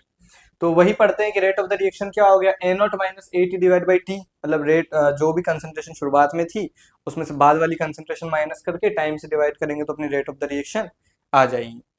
अगर अपन स्लोप की बात करें तो D A by D T, अगर एक पर्टिकुलर इंस्टेंस पे अपने को रेट ऑफ द रिएक्शन निकालनी है तो वो क्या होती है अपनी D A by D T. एक ग्राफ से मैं तुम्हें समझा देता हूँ कि ये टाइम टी1 है, ये टाइम टी2 है ना। तो अगर ये मैं टाइम लूँ टी2 माइनस टी1, ये मैंने टाइम ले लिया टी2 माइनस टी1, और यहाँ की कंसंट्रेशन और यहाँ की कंसंट्रेशन दोनों को सब्सट्रैक्ट करूँ तो ये अपनी क्या हो जाएगी, एवरेज रेट हो जाएगी। ये अपनी एवरेज रेट हो जाएगी, ठीक है। और अगर मैं किसी एक पर्टिकुलर टाइम पे, जैसे कि मैंने स्लोप बना के यहाँ पे निकाला ना, एक पर्टिकुलर टाइम पे मैं रेट ऑफ द रिएक्शन निकालूं तो वो क्या हो जाएगी, D A by D T, मतलब इंस्टेंटेनियस रेट हो जाएगी। ठीक है। तो यही रेट ऑफ द रिएक्शन है। इसमें हमारे पास कुछ रिएक्शंस आती है कि जीरो ऑर्डर रिएक्शन, है ना। पहले तो ऑर्डर समझ लेते हैं। क्या रेट क्या होती है, के इंटू कंसंट्रेशन ऑफ ए की पावर एक्स और कंसंट्रेशन ऑफ बी की पावर वाई। तो अगर अपन एक्स प्लस वाई करेंगे तो यही अपना क्या हो जाएगा, ऑर्डर ऑफ द रिएक्शन हो जाएगा, राइट। वही अब ऑर्डर ऑफ द रिएक्शन से अपन फर्स्ट ऑर्डर रिएक्शन निकाल सकते हैं। इक्वेशन सिंपल होती है, AT is equal to A0 minus KT, या फिर KT is equal to A0 minus AT, मतलब वही है, KT को इधर ले आओ, AT को उधर ले जाओ, राइट। वही अपन ग्राफ देख सकते हैं, ग्राफ क्या है, इधर कंसंट्रेशन है, इधर टाइम है ना। तो इधर R0 है और ये स्लोप घटते जा रही है, मतलब स्लोप घटती जा रही है रिफर्स टू क्या है कि स्लोप नेगेटिव होने का मतलब है कि इसकी कंसंट्रेशन विथ टाइम घटते जा रही है। और घट कैसे रही है, लीनियरली घट रही है। कैसे घट रही है, लीनियरली घट रही है। और यहाँ पे तुम देख ही सकते हो, अगर y is equal to mx की तुम इक्वेशन लगाते हो तो तुम यहाँ पे देख सकते हो कि यार स्लोप क्या होगी, मतलब y एक्सिस पे क्या होगा, x एक्सिस पे क्या होगा, वो सारी चीजें, राइट। तो वही एक स्ट्रेट लाइन डाउनवर्ड जा रही है, स्लोप माइनस के हो गए, इंटरसेप्ट क्या हो गया, A0 हो गया। ये क्या है, इंटरसेप्ट A0, तो वहाँ R से रिप्रेजेंट कर रहे हैं, यहाँ पे A लिखा हुआ है, राइट। वही ये यूनिट इसकी होती है mole litre inverse second inverse, है ना। ये अपन निकालेंगे, ठीक है। एक मैंने क्वेश्चन रख रखा है ना, यूनिट वाले क्वेश्चंस मैंने टेस्ट में भी दे रखे हैं, है ना, क्योंकि देर में भी पॉसिबिलिटी यूनिट वाले क्वेश्चन भी आ सकते हैं। उनको टेकल कैसे करना है वो चीज अपन सीखेंगे, राइट। नेक्स्ट क्या है अपनी first order reaction. First order reaction की इक्वेशन क्या होती है कि K is equal to 2.303 by T log N0 by AT। अब एक और चीज समझो यहाँ पे, अगर मैं 2.303 को हटा दूं, मैंने तुम्हें बताया था log का, और इन दोनों को मर्ज कर दो तो ये ऐसे भी लिख सकते हैं अपन, KT is equal to ln N0 minus AT। क्यों लिख सकते हैं ऐसे, क्योंकि 2.303 इंटू लॉग अगर अपन करते हैं तो उसको ln लिख सकते हैं। ln का मतलब होता है log विथ बेस e, है ना। इसको अपन ऐसे भी लिख सकते हैं, log with base e, ln को, ठीक है। और ये जो log है इसका बेस क्या है, 10। वही है, ग्राफ क्या होता है, अगर तू log a वर्सेस t के बीच में ग्राफ बनाएगा तो क्या हो जाएगा स्लोप तेरा, माइनस के डिवाइड बाई 2.303। इंटरसेप्ट की बात करते हैं तो log A0 हो जाएगा। क्यों log A0 हो जाएगा, क्योंकि log की प्रॉपर्टी होती है कि log a बाई बी क्या होता है, log a minus log b। तो ये log a हो जाएगा माइनस log b हो जाएगा, तो वो माइनस आएगा, उस वजह से स्लोप में माइनस है, और log a पॉजिटिव होता है तो उस वजह से log A0 हो जाएगा, ठीक है। नेक्स्ट चीज पढ़ते हैं कि यूनिट क्या होती है, इसकी सेकेंड इनवर्स होती है। अब तुम यहाँ पे एक बात समझो कि इसमें k की यूनिट सेकेंड इनवर्स है या फिर मिनट इनवर्स है, और इसमें k की unit mole litre inverse second inverse है। तो ये चीज भी अपन समझेंगे जीरो ऑर्डर और इनमें ये डिफरेंस क्यों आता है, क्योंकि यहाँ पे अगर कंसंट्रेशन पे हम यूनिट बदलेंगे तो अपने k की यूनिट भी बदलेगी, क्योंकि रेट की यूनिट फिक्स है, कंसंट्रेशन की यूनिट फिक्स है, तो बदलेगी किसकी यूनिट, बस k की, depending on this powers, right. ठीक है, एक और जो इंपॉर्टेंट इक्वेशन है वो है अरहेनियस इक्वेशन, है ना। अरहेनियस इक्वेशन क्या होती है, k इज इक्वल टू ए ई की power minus E A by R T. यहाँ पे ई ए क्या होता है, एक्टिवेशन एनर्जी होता है। अगर कोई भी रिएक्शन हो रही है तो उसका कुछ ग्राफ ऐसे बनता है, यहाँ पे रिएक्टेंट रहता है अपना आर, यहाँ पे पी प्रोडक्ट रहता है, और ये जो एनर्जी होती है वो क्या होती है अपनी एक्टिवेशन एनर्जी। बात क्लियर हुई।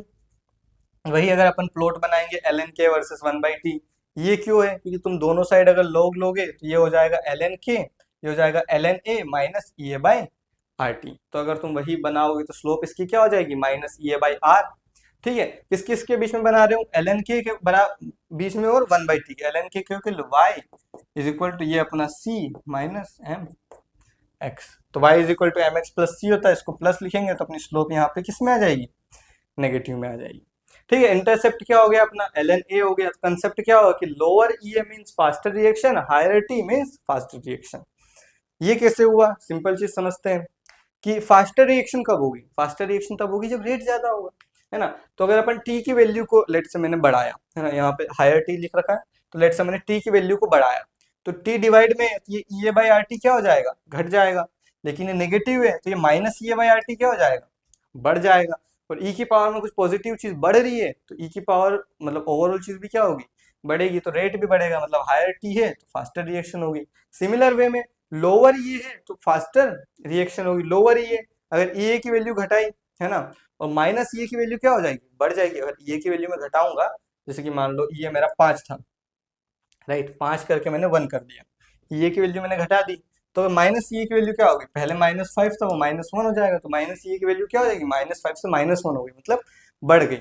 और अगर कोई चीज ऊपर बढ़ रही है, कोई चीज ऊपर बढ़ रही है तो ये की पावर, वो ई की पावर, जो भी चीज बढ़ रही है तो ई की पावर टोटल भी बढ़ेगा। तो वही है कि अगर लोअर ये है तो फास्टर रिएक्शन होगी, राइट। इसी के बेसिस पे अपन कुछ क्वेश्चंस करते हैं, है ना, और क्वेश्चंस को समझने का प्रयास करते हैं कि in the reaction A plus 2B gives C। ठीक है, ये पर्टिकुलर अपने को रिएक्शन दे रखी है जिसमें क्या हो रहा है, A और 2B को मिला रहे हैं तो अपने को C मिल रहा है।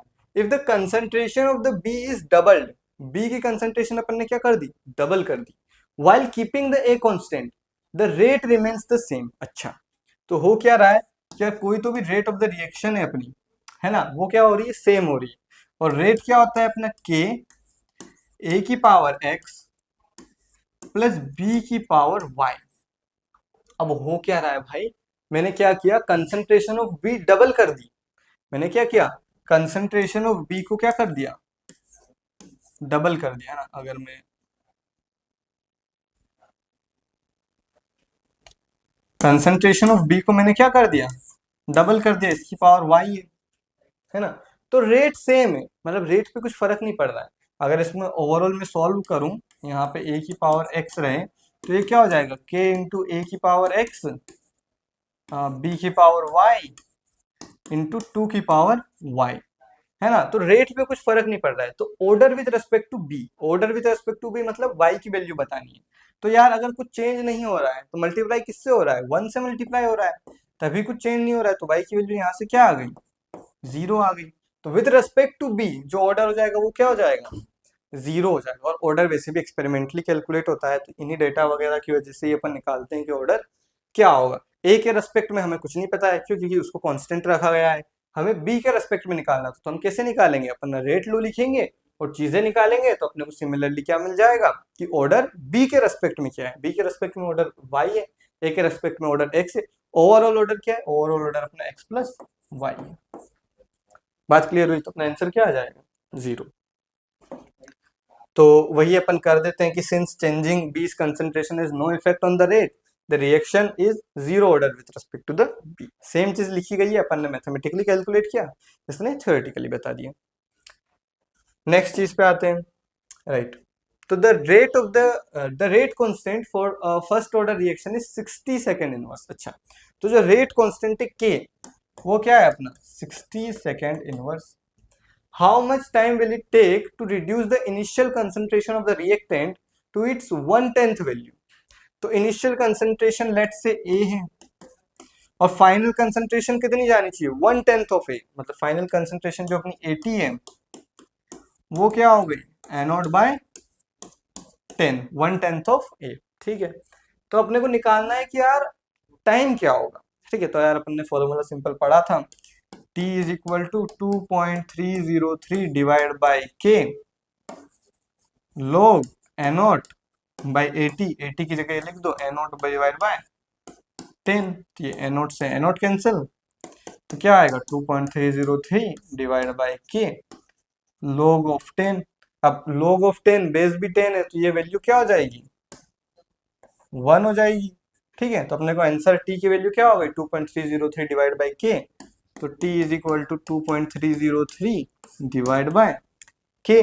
अब सिमिलर वे में अपन k की वैल्यू यहाँ पे सब्स्टिट्यूट कर देंगे, k की वैल्यू क्या है 60 है, तो t is equal to 2.303 divide by 6 into मतलब 10, वही 60 मतलब 6 इंटू 10 लिख सकते हैं। 6 से इधर से अपन डिवाइड कर देंगे तो आंसर क्या आ जाएगा अपना 0.24, तो 3 और 30 तो 5 है ना, तो 0.35 0.035 ऐसा कुछ अपना आंसर आ जाएगा। ठीक है, ये तो आंसर मैच ही नहीं कर रहा। नाइस, कैलकुलेशन में कुछ दिक्कत है शायद।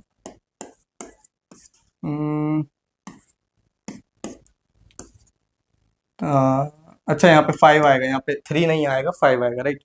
तो यहाँ पे 50 हो जाएगा और 6 8 जा 23 फिर से 3, तो 383 और उसके बाद भी डेसिमल में कुछ तो भी चलता रहेगा, राइट। तो ये हो जाएगा 0.383 और बाकी यहाँ से 10 का भी 0 आएगा तो 0.0383 है ना। तो ऐसा कुछ आंसर है, ये रहा। ठीक है, तो बेसिकली गलती क्या थी वो मैं तुम्हें यहाँ पे एक्सप्लेन कर देता हूँ कि यार मैंने यहाँ पे अगर इससे जब 6 से डिवाइड किया था 2303 को, तो यहाँ पे मतलब 3 ही कंसिडर कर लिया था, लेकिन 5 बचता है, राइट। तो वही 5 कंसिडर करोगे तो वहाँ 8 आएगा और 383 अपना आंसर हो जाएगा। और यहाँ पे डेसिमल चलता रहेगा, क्यों? क्योंकि 3 है, फिर वो डिवाइड होगा, फिर आगे बढ़ेगा, वैसा कुछ, राइट?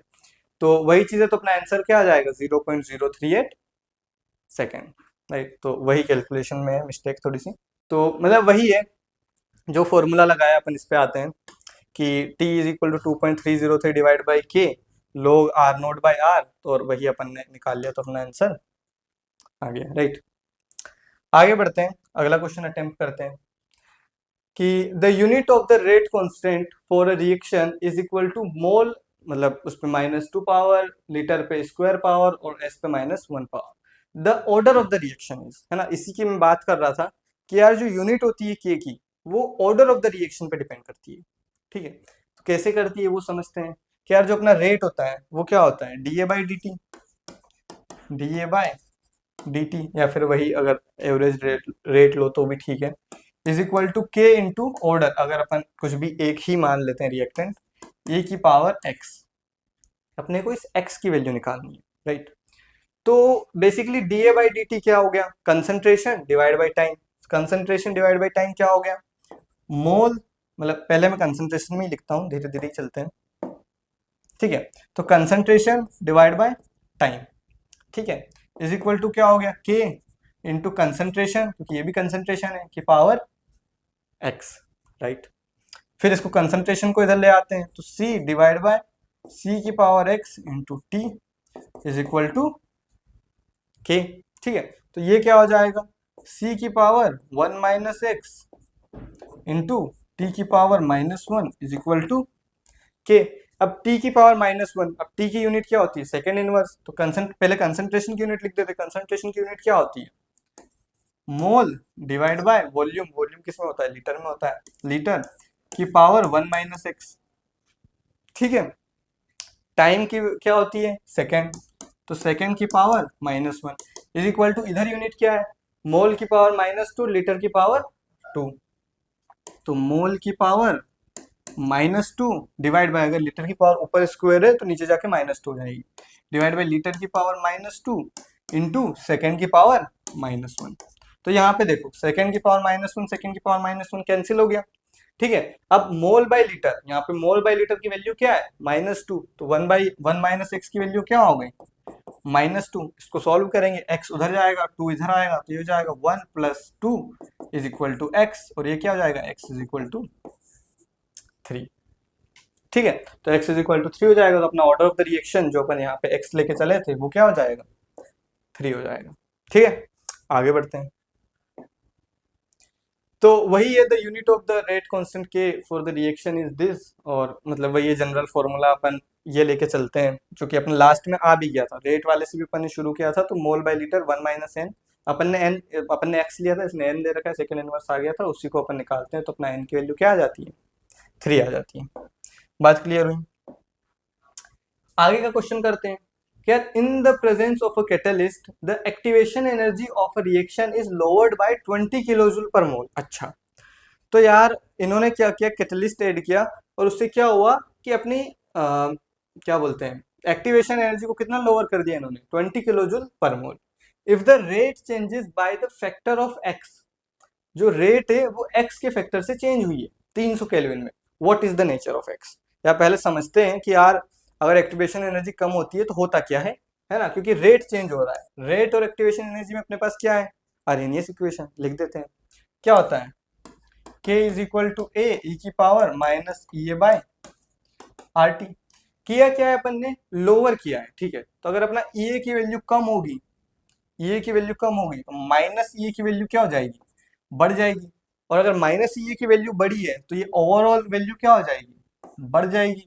तो ई ए के ऊपर अगर कुछ बढ़ रहा है तो ये ओवरऑल वैल्यू क्या हो जाएगी? बढ़ जाएगी। तो मतलब अपना के की वैल्यू क्या होगी? बढ़ जाएगी, क्योंकि अगर इधर सब कुछ बढ़ रहा है, ए भी मतलब कांस्टेंट है, तो अगर इधर सब कुछ बढ़ रहा है तो के की वैल्यू भी क्या होगी? बढ़ेगी। तो यहाँ पर तुम्हें साफ साफ दिख रहा है कि यार ई ए कम हो रहा है तो माइनस ई ए बढ़ जाएगा, अगर minus E A by R T, अगर ऊपर वाली चीज बढ़ रही है तो ये ओवरऑल चीज भी बढ़ेगी, ई पे कोई भी पावर बढ़ रही है तो ये ओवरऑल चीज भी बढ़ेगी, ए कांस्टेंट है तो ये भी ओवरऑल चीज बढ़ेगी, अगर इधर सब कुछ बढ़ रहा है तो के भी अपना क्या होगा? इंक्रीज होगा। तो के चेंज किससे हो रहा है? एक्स फैक्टर से, मतलब के पर अब क्या बन जाएगा? के इंटू एक्स बन जाएगा। तो ऑब्वियसली अगर के बढ़ रहा है तो एक्स की वैल्यू पॉजिटिव, मतलब 1 से ज्यादा होनी चाहिए, अगर 1 के इक्वल है तो मतलब के ही रहा। अगर x की वैल्यू 1 से ज़्यादा है तो मतलब k इंक्रीज कर गया, के x की वैल्यू 1 से कम है मतलब k डिक्रीज, तो k तो इंक्रीज हुआ है, तो x is greater than 1, can not determine नहीं होगा ऑब्वियसली। ठीक है, तो x क्या हो जाएगा, ग्रेटर देन 1 हो जाएगा। तो lowering the activation energy exponentially increases the rate constant, thus the rate increases significantly, x is greater than 1, तो अपना सेकंड वाला आंसर क्या हो जाएगा, सही हो जाएगा। ठीक है, तो यार एनालिसिस करना आना चाहिए कि अगर फॉर्मूला दे रखा है, तुम्हें कोई भी क्वेश्चन दे रखा हो, देखो यार अगर तुम पहली बार ये क्वेश्चन देख रहे हो ना, हो सकता है तुम्हें क्लिक ना करे कि यार क्या करना है, कैसे करना है, मुझे फॉर्मूला पता है, मैं मतलब वैल्यू डाल के आंसर निकाल लेता हूँ, लेकिन ये ऐसे क्वेश्चंस में कैसे हल करूंगा। तो यार सिंपल है कि यार तुम फॉर्मूला को एनालिसिस करो। तो एनालिसिस कैसे करते हैं, ऐसे करते हैं, है ना। तो एक अपन ने इलेक्ट्रोकेमिस्ट्री में रिडक्शन पोटेंशियल, रिड्यूसिंग एजेंट, इन सबका एनालिसिस करना सीखा, और फॉर्मूलाज का भी एनालिसिस करना सीखा कि कैसे अपन आंसर निकालेंगे। ठीक है, आगे बढ़ते हैं। ठीक है, तो अगला क्वेश्चन दे रखा है कि the unit of the frequency factor A in the Arrhenius equation is. तो जो यूनिट होती है ए की अर्हेनियस इक्वेशन में, वो क्या होती है ना। सिंपल क्वेश्चन है, k इज इक्वल टू ए ई की पावर माइनस ई ए बाय आर टी होता है। अपने को इसकी यूनिट बतानी है ना। तो तुम्हें पता होना चाहिए जो एक्सपोनेंशियल वगैरह होती है उनकी कोई यूनिट होती नहीं, वो डायमेंशन लेस होते हैं। तो अगर जो k की यूनिट है वही यूनिट क्या हो जाएगी, ए की हो जाएगी, क्योंकि अगर मैं कोई भी यहाँ पे यूनिट लिखूंगा और यहाँ पे डायमेंशन लेस है, कुछ यूनिट नहीं है, तो यहाँ पे भी वही यूनिट होनी चाहिए, तभी ये दोनों चीज क्या होगी, इक्वल होगी। तो ए की यूनिट क्या हो जाएगी, के जैसी हो जाएगी। तो वही सेम एज रेट कांस्टेंट के, है ना, मतलब जो रेट कांस्टेंट की यूनिट होगी वही क्या, ए की यूनिट होगी। अब यहाँ पे एक और यूनिट लिख रखी है ना, हो सकता है कि ये भी किसी रेट कांस्टेंट की यूनिट हो, बट द थिंग इज, तुम्हें जो समझने वाली बात है यहाँ पे वो ये है कि जो के की यूनिट है वो भी इटसेल्फ में फिक्स नहीं है ना। जो के की यूनिट है वो जीरो ऑर्डर के लिए अलग है, फर्स्ट ऑर्डर के लिए अलग है, सेकंड ऑर्डर के लिए अलग है ना। तो के की यूनिट फिक्स नहीं है। लेकिन अगर अपन अर्हेनियस इक्वेशन की बात करते हैं तो जो के की यूनिट रहेगी किसी भी चीज के लिए रहे, वही यूनिट किसकी रहेगी, ए की रहेगी। ठीक है, बाकी डायमेंशन लेस तो नहीं हो पाएगा, बाकी जूल वगैरह तो अलग ही चीज है, राइट। तो वही इसका क्या हो जाएगा, आंसर हो जाएगा। तो वही है कि अगर ये फॉर्मूला अपन देखते हैं तो the exponential term is dimension less, thus a has the same unit as the rate constant की बात क्लियर हुई। ठीक है, आगे बढ़ते हैं। ठीक है, चलो तो यार अपन ने कुछ क्वेश्चंस केमिकल काइनेटिक्स से भी कर लिए है ना, तीनों चैप्टर से अपन ने कुछ कुछ क्वेश्चंस किए और कुछ कुछ चीजें समझने की कोशिश की है ना, कि यार क्या होगा, कैसे होगा, अगर कोई फॉर्मूला दे रखा है तो कैसे एनालिसिस करते हैं, अगर न्यूमेरिकल टाइप क्वेश्चन है तो उनको कैसे सॉल्व करते हैं, कैसे फॉर्मूला में वो चीजें सब्स्टिट्यूट करते हैं, राइट। तो वो सारी चीजें अपन ने क्वेश्चन को सॉल्व करने का तरीका सीखा, कुछ थ्योरेटिकल क्वेश्चन भी सीखे। थ्योरेटिकल क्वेश्चन से कुछ तो हमें कॉन्सेप्ट सीखने को मिला कि यार ये वाली चीज होती है तो ये होगा, राइट, सिंपल थ्योरी। एक और चीज जो सीखने को मिली कि अगर थ्योरेटिकल क्वेश्चंस आते हैं और अगर हमें नहीं पता है तो उसको हम स्किप कर सकते हैं। अगर तुम्हें दो क्वेश्चन आंसर्स में डाउट है तो उसको लिख के रख लो, अगर टाइम मिलता है बाद में तो अटेम्प्ट कर दो, नहीं मिलता है तो ठीक है। पर मैं प्रिफर करूंगा कि यार मॉक टेस्ट दो, ट्राई करो, और तुम पे टाइम बचना चाहिए, एटलीस्ट तुम पूरे पेपर से एक बार गो थ्रू हो जाओ, ताकि ऐसा ना लगे कि यार ये तो क्वेश्चन देखा ही नहीं है तो इतना ईजी था, मैं बना सकता था, राइट। ठीक है, तो अब अपन क्या करने वाले हैं, अपन ने तीनों जो भी फिजिकल केमिस्ट्री के चैप्टर लिए हैं उनके सारे चैप्टर से मिला के कुछ कुछ क्वेश्चन सॉल्व करने वाले हैं, है ना, और अपन ने जो जो चीजें पढ़ी है उनको ही अप्लाई करने वाले हैं। ठीक है,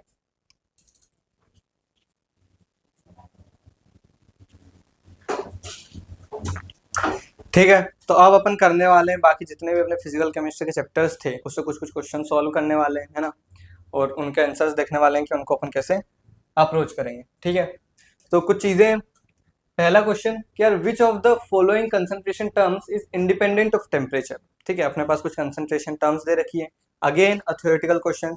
तो कौन कौन सी कंसंट्रेशन टर्म्स टेम्परेचर से इंडिपेंडेंट होती है, molarity, molality, molarity, normality, formality. तो यार जो टेम्परेचर से इंडिपेंडेंट होती है वो कौन सी होती है, मोललिटी होती है ना। इसलिए एक्सपेरिमेंट वगैरह में मेनली प्रेफर करते हैं कि यार मोलरिटी वगैरह से एक्सपेरिमेंट किया जाए, क्योंकि टेम्परेचर का उस पर कोई असर नहीं पड़ता, और एक्सपेरिमेंट्स वगैरह में क्या होता है ना कि बहुत छोटे छोटे एरर्स आते हैं, है ना, तो वो छोटे छोटे एरर्स को अवॉइड करने के लिए टेम्परेचर फ्लक्चुएट होता रहता है ना, तो हम इन जनरल मोललिटी का यूज करते हैं, राइट। ठीक है, तो वही है कि molarity depends on the mass of the solvent which does not change with temperature, molarity depends on volume which changes with temperature। ठीक है, ठीक है, तो नेक्स्ट क्वेश्चन करते हैं। नेक्स्ट क्वेश्चन क्या है कि यार for a first order reaction a plot of LNR versus T gives a straight line with slope. ठीक है, तो अपने को क्या करना है, प्लॉट किसका बनाना है, LNR वर्सेस T का, मतलब Y वर्सेस एक्स का, तो वाई अपना क्या हो गया एल एन आर, एक्स अपना क्या हो गया टी। फॉर्मूला पे आते हैं, फॉर्मूला क्या होता है अपना, T is equal to 2.303 divide by K log of A naught divide by 80। ठीक है, ये अपना फॉर्मूला होता है, लेकिन अपने को निकालना क्या है L N R, l N R निकालना है, तो ये log को अपन किस में कन्वर्ट कर देंगे, एल एन में कन्वर्ट कर देंगे, तो 2.303 और log क्या हो जाएगा, मर्ज हो जाएगा। तो के को मैं इधर ले आता हूँ, तो के टी इज इक्वल टू क्या हो जाएगा एल एन एनोट डिवाइड बाय 80। ठीक है, log की प्रॉपर्टी है, log को खोल लेते हैं, K T is equal to L N A nought minus L N 80। ठीक है, ये जो एल एन आर है अपना क्या है एल एन 80 है, और यही अपना क्या है y है, तो अपना इक्वेशन क्या होती है लाइन की, y is equal to M X, मतलब इसको मुझे y को किधर लाना है, इस साइड लाना है, तो एल एन 80 बराबर ये माइनस टी उधर चला जाएगा, l N A nought minus K T. अब समझो y क्या है अपना एल एन आर है, मतलब एल एन 80, ये अपना y हो गया है ना, ये एम एक्स प्लस सी होता है, कांस्टेंट अपना क्या हो गया एल एन एनोट, ये अपना कांस्टेंट हो गया, और एम एक्स क्या हो गया अपना, ये हो गया माइनस के टी, तो एम एक्स की वैल्यू क्या हो गई माइनस के टी, एक्स अपना क्या है टी है, तो एम की वैल्यू स्लोप की वैल्यू क्या हो गई माइनस के, तो अपना आंसर सही क्या हो जाएगा माइनस के। ठीक है, वही अपन मैच कर लेते हैं। ठीक है, तो यार इंटीग्रेटेड रेट लो क्या है, L N R is equal to minus K T plus L N R nought, वही जो अपन ने निकाला था, this is y is equal to M X plus C form with slope m is equal to minus K. ठीक है, आगे बढ़ते हैं। अगला क्वेश्चन क्या है, if E naught of E naught reduction of A is greater than E naught reduction of B is greater than E naught reduction of C which is the strongest oxidising agent. ठीक है, तो यार ये अपन ने concept पढ़ा था कि यार स्ट्रॉन्गेस्ट ऑक्सीडाइजिंग एजेंट और स्ट्रॉन्गेस्ट रिड्यूसिंग एजेंट, ये सारी चीजें निकालनी हो तो हम कैसे निकालते हैं, राइट। तो यार अपने को क्या चाहिए स्ट्रॉन्गेस्ट ऑक्सीडाइजिंग एजेंट। अच्छा, तो अगर मैं स्ट्रॉन्गेस्ट ऑक्सीडाइजिंग एजेंट हूं तो मैं सामने वाले को क्या करूंगा ऑक्सीडाइज करूंगा, तो अगर मैं स्ट्रॉन्गेस्ट ऑक्सीडाइजिंग एजेंट हूं, मैं स्ट्रॉन्गेस्ट ऑक्सीडाइजिंग एजेंट हूं, तो मैं सामने वाले को क्या करूंगा रिड्यूस करूंगा, नहीं सॉरी, अगर मैं स्ट्रॉन्गेस्ट ऑक्सीडाइजिंग एजेंट हूं तो मैं सामने वाले को क्या करूंगा ऑक्सीडाइज करूंगा, अगर मैं सामने वाले को ऑक्सीडाइज करूंगा तो खुद क्या होगा रिड्यूस होऊंगा, है ना, तो मतलब मैं अच्छा रिड्यूसिंग एजेंट हूं।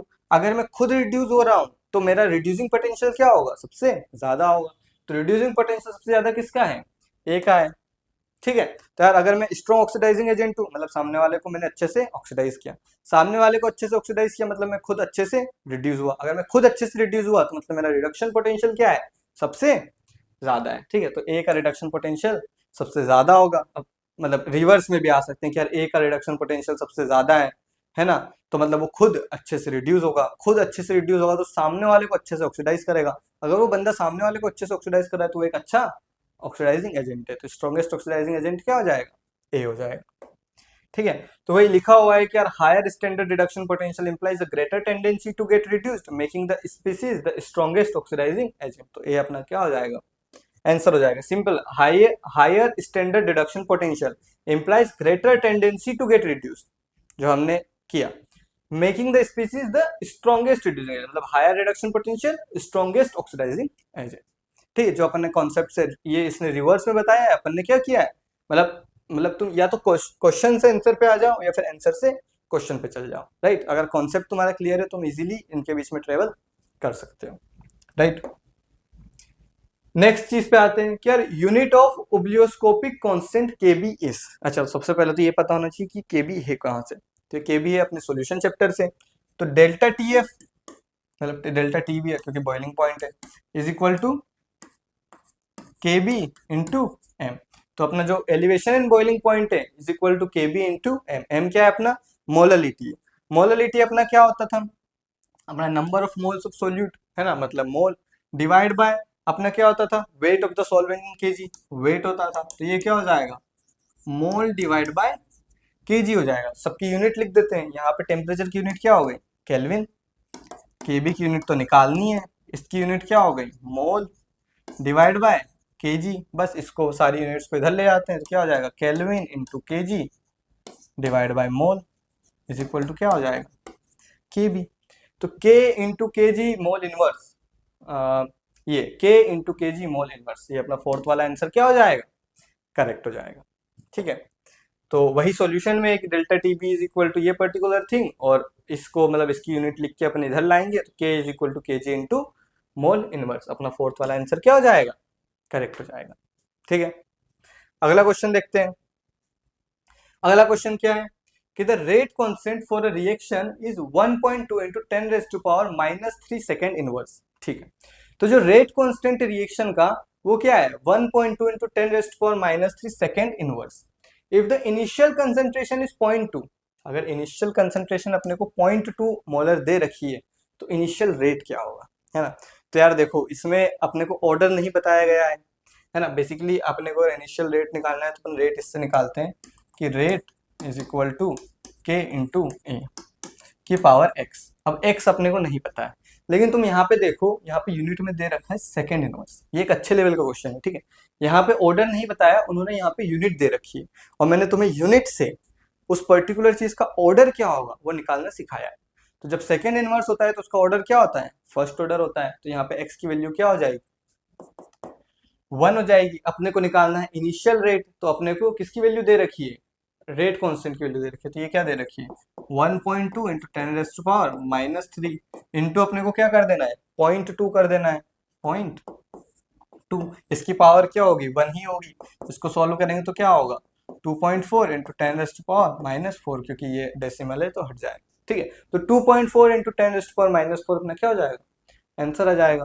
तो 2.4 इंटू 10⁻⁻⁴, तो अपना सी वाला ऑप्शन क्या हो जाएगा, करेक्ट हो जाएगा। ठीक है, वही अपन देख लेते हैं कि वही है कि यार यूनिट्स एस इनवर्स है, तो ये क्या है, फर्स्ट ऑर्डर है।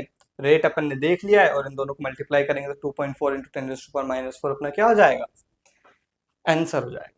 ठीक है, आगे बढ़ते हैं। अगला क्वेश्चन क्या है कि what is the correct cell notation for the reaction. अच्छा, अपने को रिएक्शन दे रखी है, उसका करेक्ट सेल नोटेशन क्या है। रिएक्शन क्या दे रखी है कि अपन निकल लेंगे, उससे 2Ag+ होगा, और फिर निकल 2+ आएगा और Ag होगा। तो यार देखो, जो भी रिएक्शन यहाँ पे सबके नोटेशन तो सही है, लेकिन कौन सी चीज कहाँ आएगी ये लिखना इंपॉर्टेंट है। तो बेसिकली अपन क्या करते थे कि यहाँ पे कुछ ऐसा लेते थे, है ना। इधर अपन लिखते थे ऑक्सीडेशन, कि इससे ये ऑक्सीडाइज हुआ, यहाँ पर लिखते थे रिडक्शन, कि इससे ये रिड्यूस हुआ। तो इसमें देखो ऑक्सीडेशन किसका हुआ है, निकेल का। निकेल से किसका हुआ है, निकेल 2+ में, मतलब निकेल से किसमें हो गया, निकेल 2+ में। नेक्स्ट क्या हुआ है, रिडक्शन हुआ है।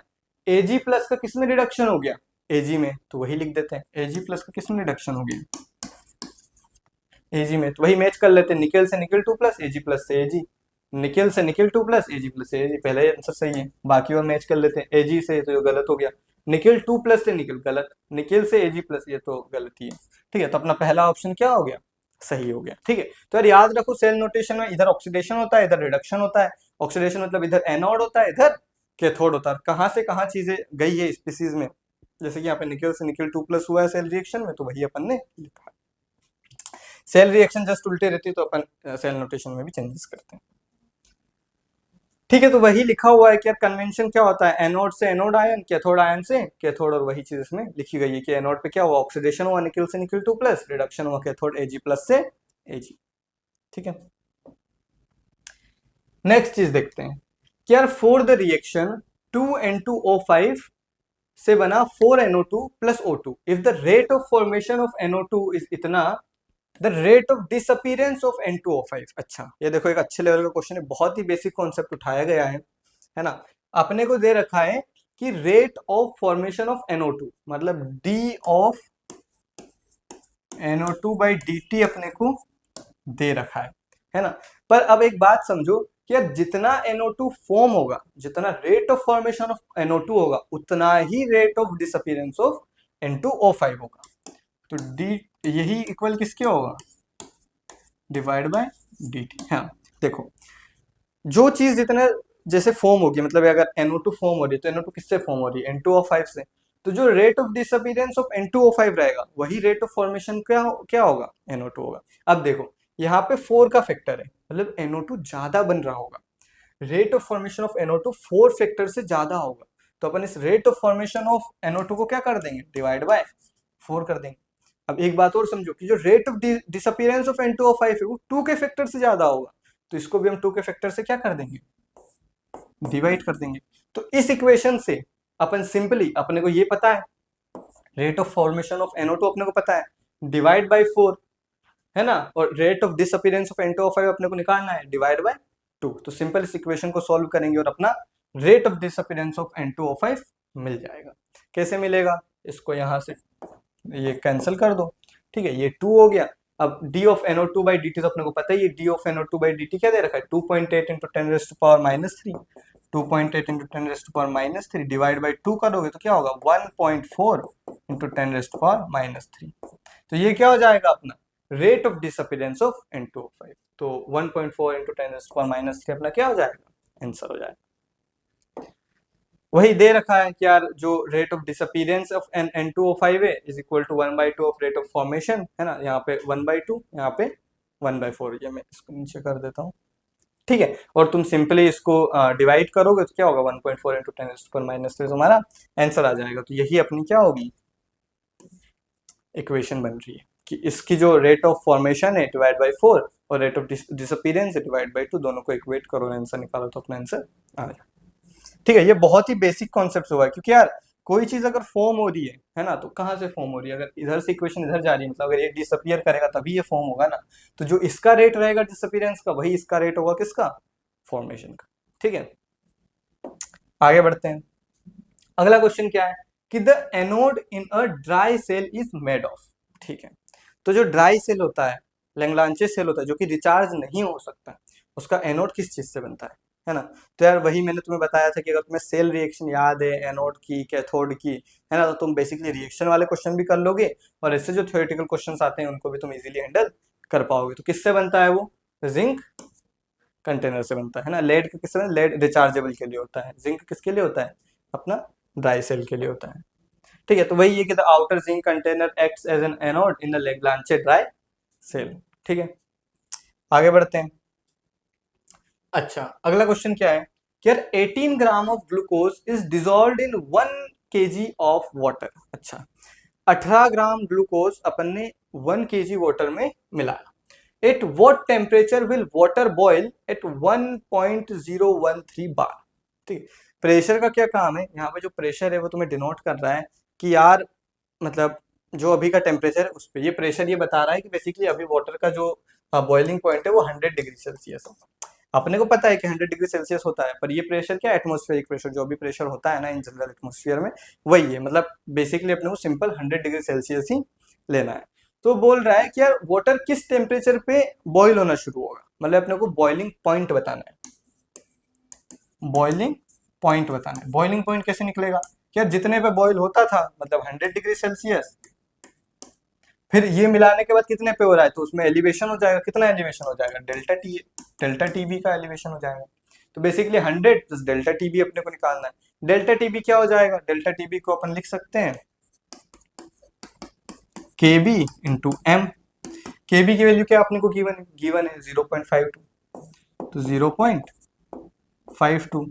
एम क्या होता है, number of moles divide by weight, number of moles divide by weight of the solvent, जो कि केजी में होगा। तो अपने को वेट ऑफ द सॉल्वेंट तो गिवन है कितना, 1 kg, तो ये तो 1 हो गया, क्या हो जाएगा 0.52 इंटू डिवाइड बाय, तो 1 हो गया। एन की वैल्यू क्या हो जाएगी, वेट डिवाइड बाय मोलर मास, तो वेट क्या है 18 ग्राम, वेट क्या है अपना 18 ग्राम, डिवाइड बाय अपन क्या कर देंगे, मोलर मास कर देंगे। अच्छा ठीक है, तो डिवाइड बाय अपन क्या कर देंगे, मोलर मास कर देंगे, है ना। तो 18 gram of glucose is dissolved in 1 kg of water at what temperature will water boil at 1.013 bar. ठीक है, अब यहाँ पे देखो इन जनरल देखो क्वेश्चंस में मोलर मास गिवन होता है ना, ग्लूकोज वगैरह का तुम्हें मोलर मास वगैरह निकालना नहीं पड़ेगा, राइट। यहाँ पे क्वेश्चन में गिवन नहीं है, लेकिन ग्लूकोज वगैरह का मोलर मास गिवन रहता है इन जनरल। ठीक है, तो ग्लूकोज वगैरह का तुम मोलर मास भी उसके फॉर्मूला वगैरह से निकाल सकते हो, है ना। तो मैं निकाल ही देता हूँ कि C6H12O6 ये ग्लूकोज का फॉर्मूला होता है ना। तो इसको 12 इंटू 6 जो कि 72 हो गया, प्लस 12 है ना,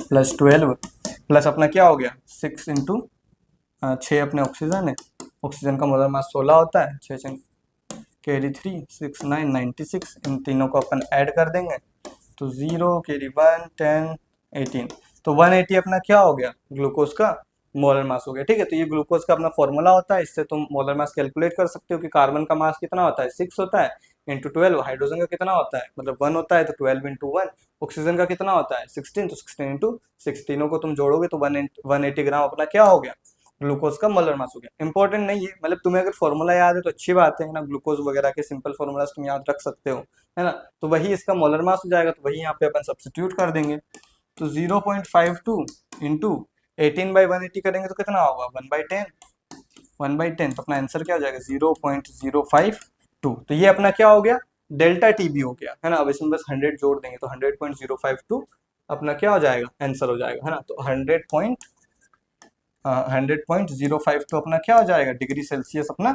आंसर हो जाएगा। क्यों? क्योंकि अपना यहाँ पे डिग्री सेल्सियस में था, यहाँ पे भी डिग्री सेल्सियस में आएगा, लेकिन यहाँ पे अपने को यूनिट देखो यहाँ पे केल्विन में है, केल्विन में कन्वर्ट करने के लिए कुछ नहीं है, 273 इसमें ऐड कर देंगे तो अपना आंसर क्या हो जाएगा 373.052 केल्विन। ठीक है, तो वही यहाँ पे देख सकते हैं अपन 373.052 अपना आंसर हो जाएगा। ठीक है, तो मेन अपना ये है कॉन्सेप्ट क्या था कि यार अपने पे टेम्परेचर पूछा है, तो टेम्परेचर अपने को पता है 100 डिग्री सेल्सियस होता है, डेल्टा टी भी निकाला तो उसने बोला कि यार इतना डिग्री सेल्सियस है फिर इतना केल्विन अपने को ऐड करना है, वो अपन ने इसमें ऐड किया, आंसर मैच किया कि नहीं यार अपन ने डिग्री सेल्सियस में आंसर निकाला है, आंसर किसमें केल्विन में, तो डिग्री सेल्सियस को केल्विन में कन्वर्ट करने के लिए क्या करते हैं 273 ऐड कर देते हैं, तो 273 ऐड कर देंगे अपना आंसर आ जाएगा। ठीक है, तो वही किया गया है सिमिलर वे में कि यहाँ पे मोल्स ऑफ द ग्लूकोज 18/180, 180 अपना मोलर मास है, ये निकाला, मोललिटी निकाली, डेल्टा टी भी निकाला और बॉइलिंग पॉइंट 373.15 वगैरह, मतलब ओ ऑल राइट, तो यहाँ पे इसका जो बॉइलिंग पॉइंट है वो क्या ले रखा है 373.15। अब यहाँ पे थोड़ा इंपॉर्टेंट है ना, ये समझना कि यहाँ पे जो बॉइलिंग पॉइंट है वो 373.15 ले रखा है। अपन ने क्या लिया था, अपन ने बॉइलिंग पॉइंट लिया था 373 केल्विन, तो अगर अपन 373 केल्विन लेंगे तो उस अकॉर्डिंग अपना आंसर 373.052 आएगा, विच इज अ गुड थिंग। और अगर अपन 373.15 ऑब्वियसली अगर तुम कुछ इंक्रीज करोगे तो अपना आंसर ये आएगा। तो इन जनरल देखो इतने जो ये थोड़ा अच्छा क्वेश्चन है ना, इतने एडवांस क्वेश्चन आते नहीं है ना, यहाँ पे तुम्हारे पास मेंशन कर दिया जाएगा कि यार कितना अपने को, जैसे कि यहाँ पे बार है, अपन ने एज्यूम किया कि 100 डिग्री सेल्सियस है, अगर यहाँ पे मेंशन होता कि तुम्हें जो इनिशियल है 100.15 लेना है तो उस अकॉर्डिंग तुम निकाल सकते हो। ठीक है, तो वो तो बस इस पे डिपेंड करता है कि तुमने जो इनिशियल अपना बॉइलिंग पॉइंट है वो कितना लिया है, यहाँ पे 15 लिया गया है, अगर तुम 100 लोगे तो अपना आंसर वो आएगा। ठीक है, मतलब ये मेंशन होता है, इसका कोई इतना वो लोड वाली चीज नहीं है ना, ये बहुत ही वैसा है कि मतलब क्या बोलते हैं कि तुम्हें पॉइंट्स का भी ध्यान रखना पड़ता है ना, और इतना पॉइंट वाला क्वेश्चन आता नहीं है जनरल। ठीक है, तो आगे बढ़ते हैं। ठीक है, तो अगला क्वेश्चन क्या है कि if resistance R is equal to 100 ohm, ठीक है, रेजिस्टेंस आर कितनी है 100 ओम है, और सेल कांस्टेंट कितना है जी नोट क्या है 1.29 सेंटीमीटर इनवर्स, सेल कांस्टेंट क्या होता है अपना एल बाई ए। ठीक है, द कंडक्टिविटी कप्पा इज, अपने को कंडक्टिविटी निकालनी, तो यार मैंने क्या बताया तुम्हें, सबसे पहले फॉर्मूला पे जाओ, R is equal to rho L by A, और अपने को निकालना है कंडक्टिविटी, मतलब कप्पा इज इक्वल टू 1/रो आता है ना, तो मुझे 1/रो निकालना है बेसिकली। ठीक है, मैं क्या करूंगा 1/रो को इधर ले आऊंगा, 1/r एल बाई ए, तो यही मेरा क्या हो गया कप्पा हो गया, कंडक्टिविटी हो गया। ठीक है, मैं इसी फॉर्मूला से बढ़ा, कप्पा मुझे पता था 1/रो, मैं यहाँ पे आ गया। अब आर की वैल्यू मुझे पता है 100, और मुझे जी नोट की मतलब एल बाई ए की वैल्यू भी पता है 1.29, मैं सिंपली सब्स्टिट्यूट कर दूंगा, तो 1.29 डिवाइड बाय 100, तो यही अपना क्या हो जाएगा आंसर हो जाएगा। तो 1.29 डिवाइड बाय 100 करें तो 0.0129, तो ये सेकेंड वाला ऑप्शन अपना करेक्ट हो जाएगा 0.0129। ठीक है, तो वही है कि if the resistivity R is equal to 100 ohm and the cell constant is this, तो kappa is equal to J into G nought, वही इसने क्या 0.0129 अपना क्या हो गया आंसर हो गया। ठीक है, आगे बढ़ते हैं।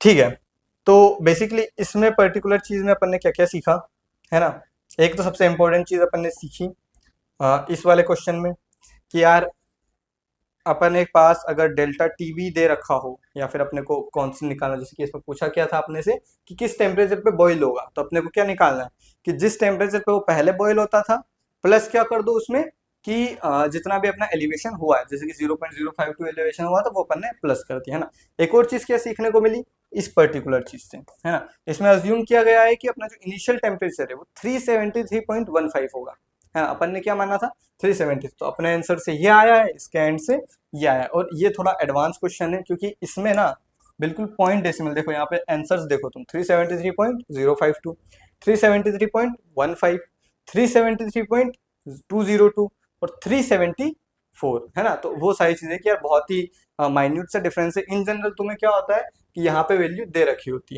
है ना, कि मतलब कितना टेम्परेचर पे तुम शुरू कर रहे हो, 373.15 या 373, है ना, वटेवर, है ना। तो ये थोड़ा अच्छे लेवल का क्वेश्चन है कि तुम्हें एक एक प्रेशर में, जैसे कि अगर 1 बार लेता मैं यहाँ पे तो हो सकता था कि एग्जैक्ट में 373 लूँ, है ना।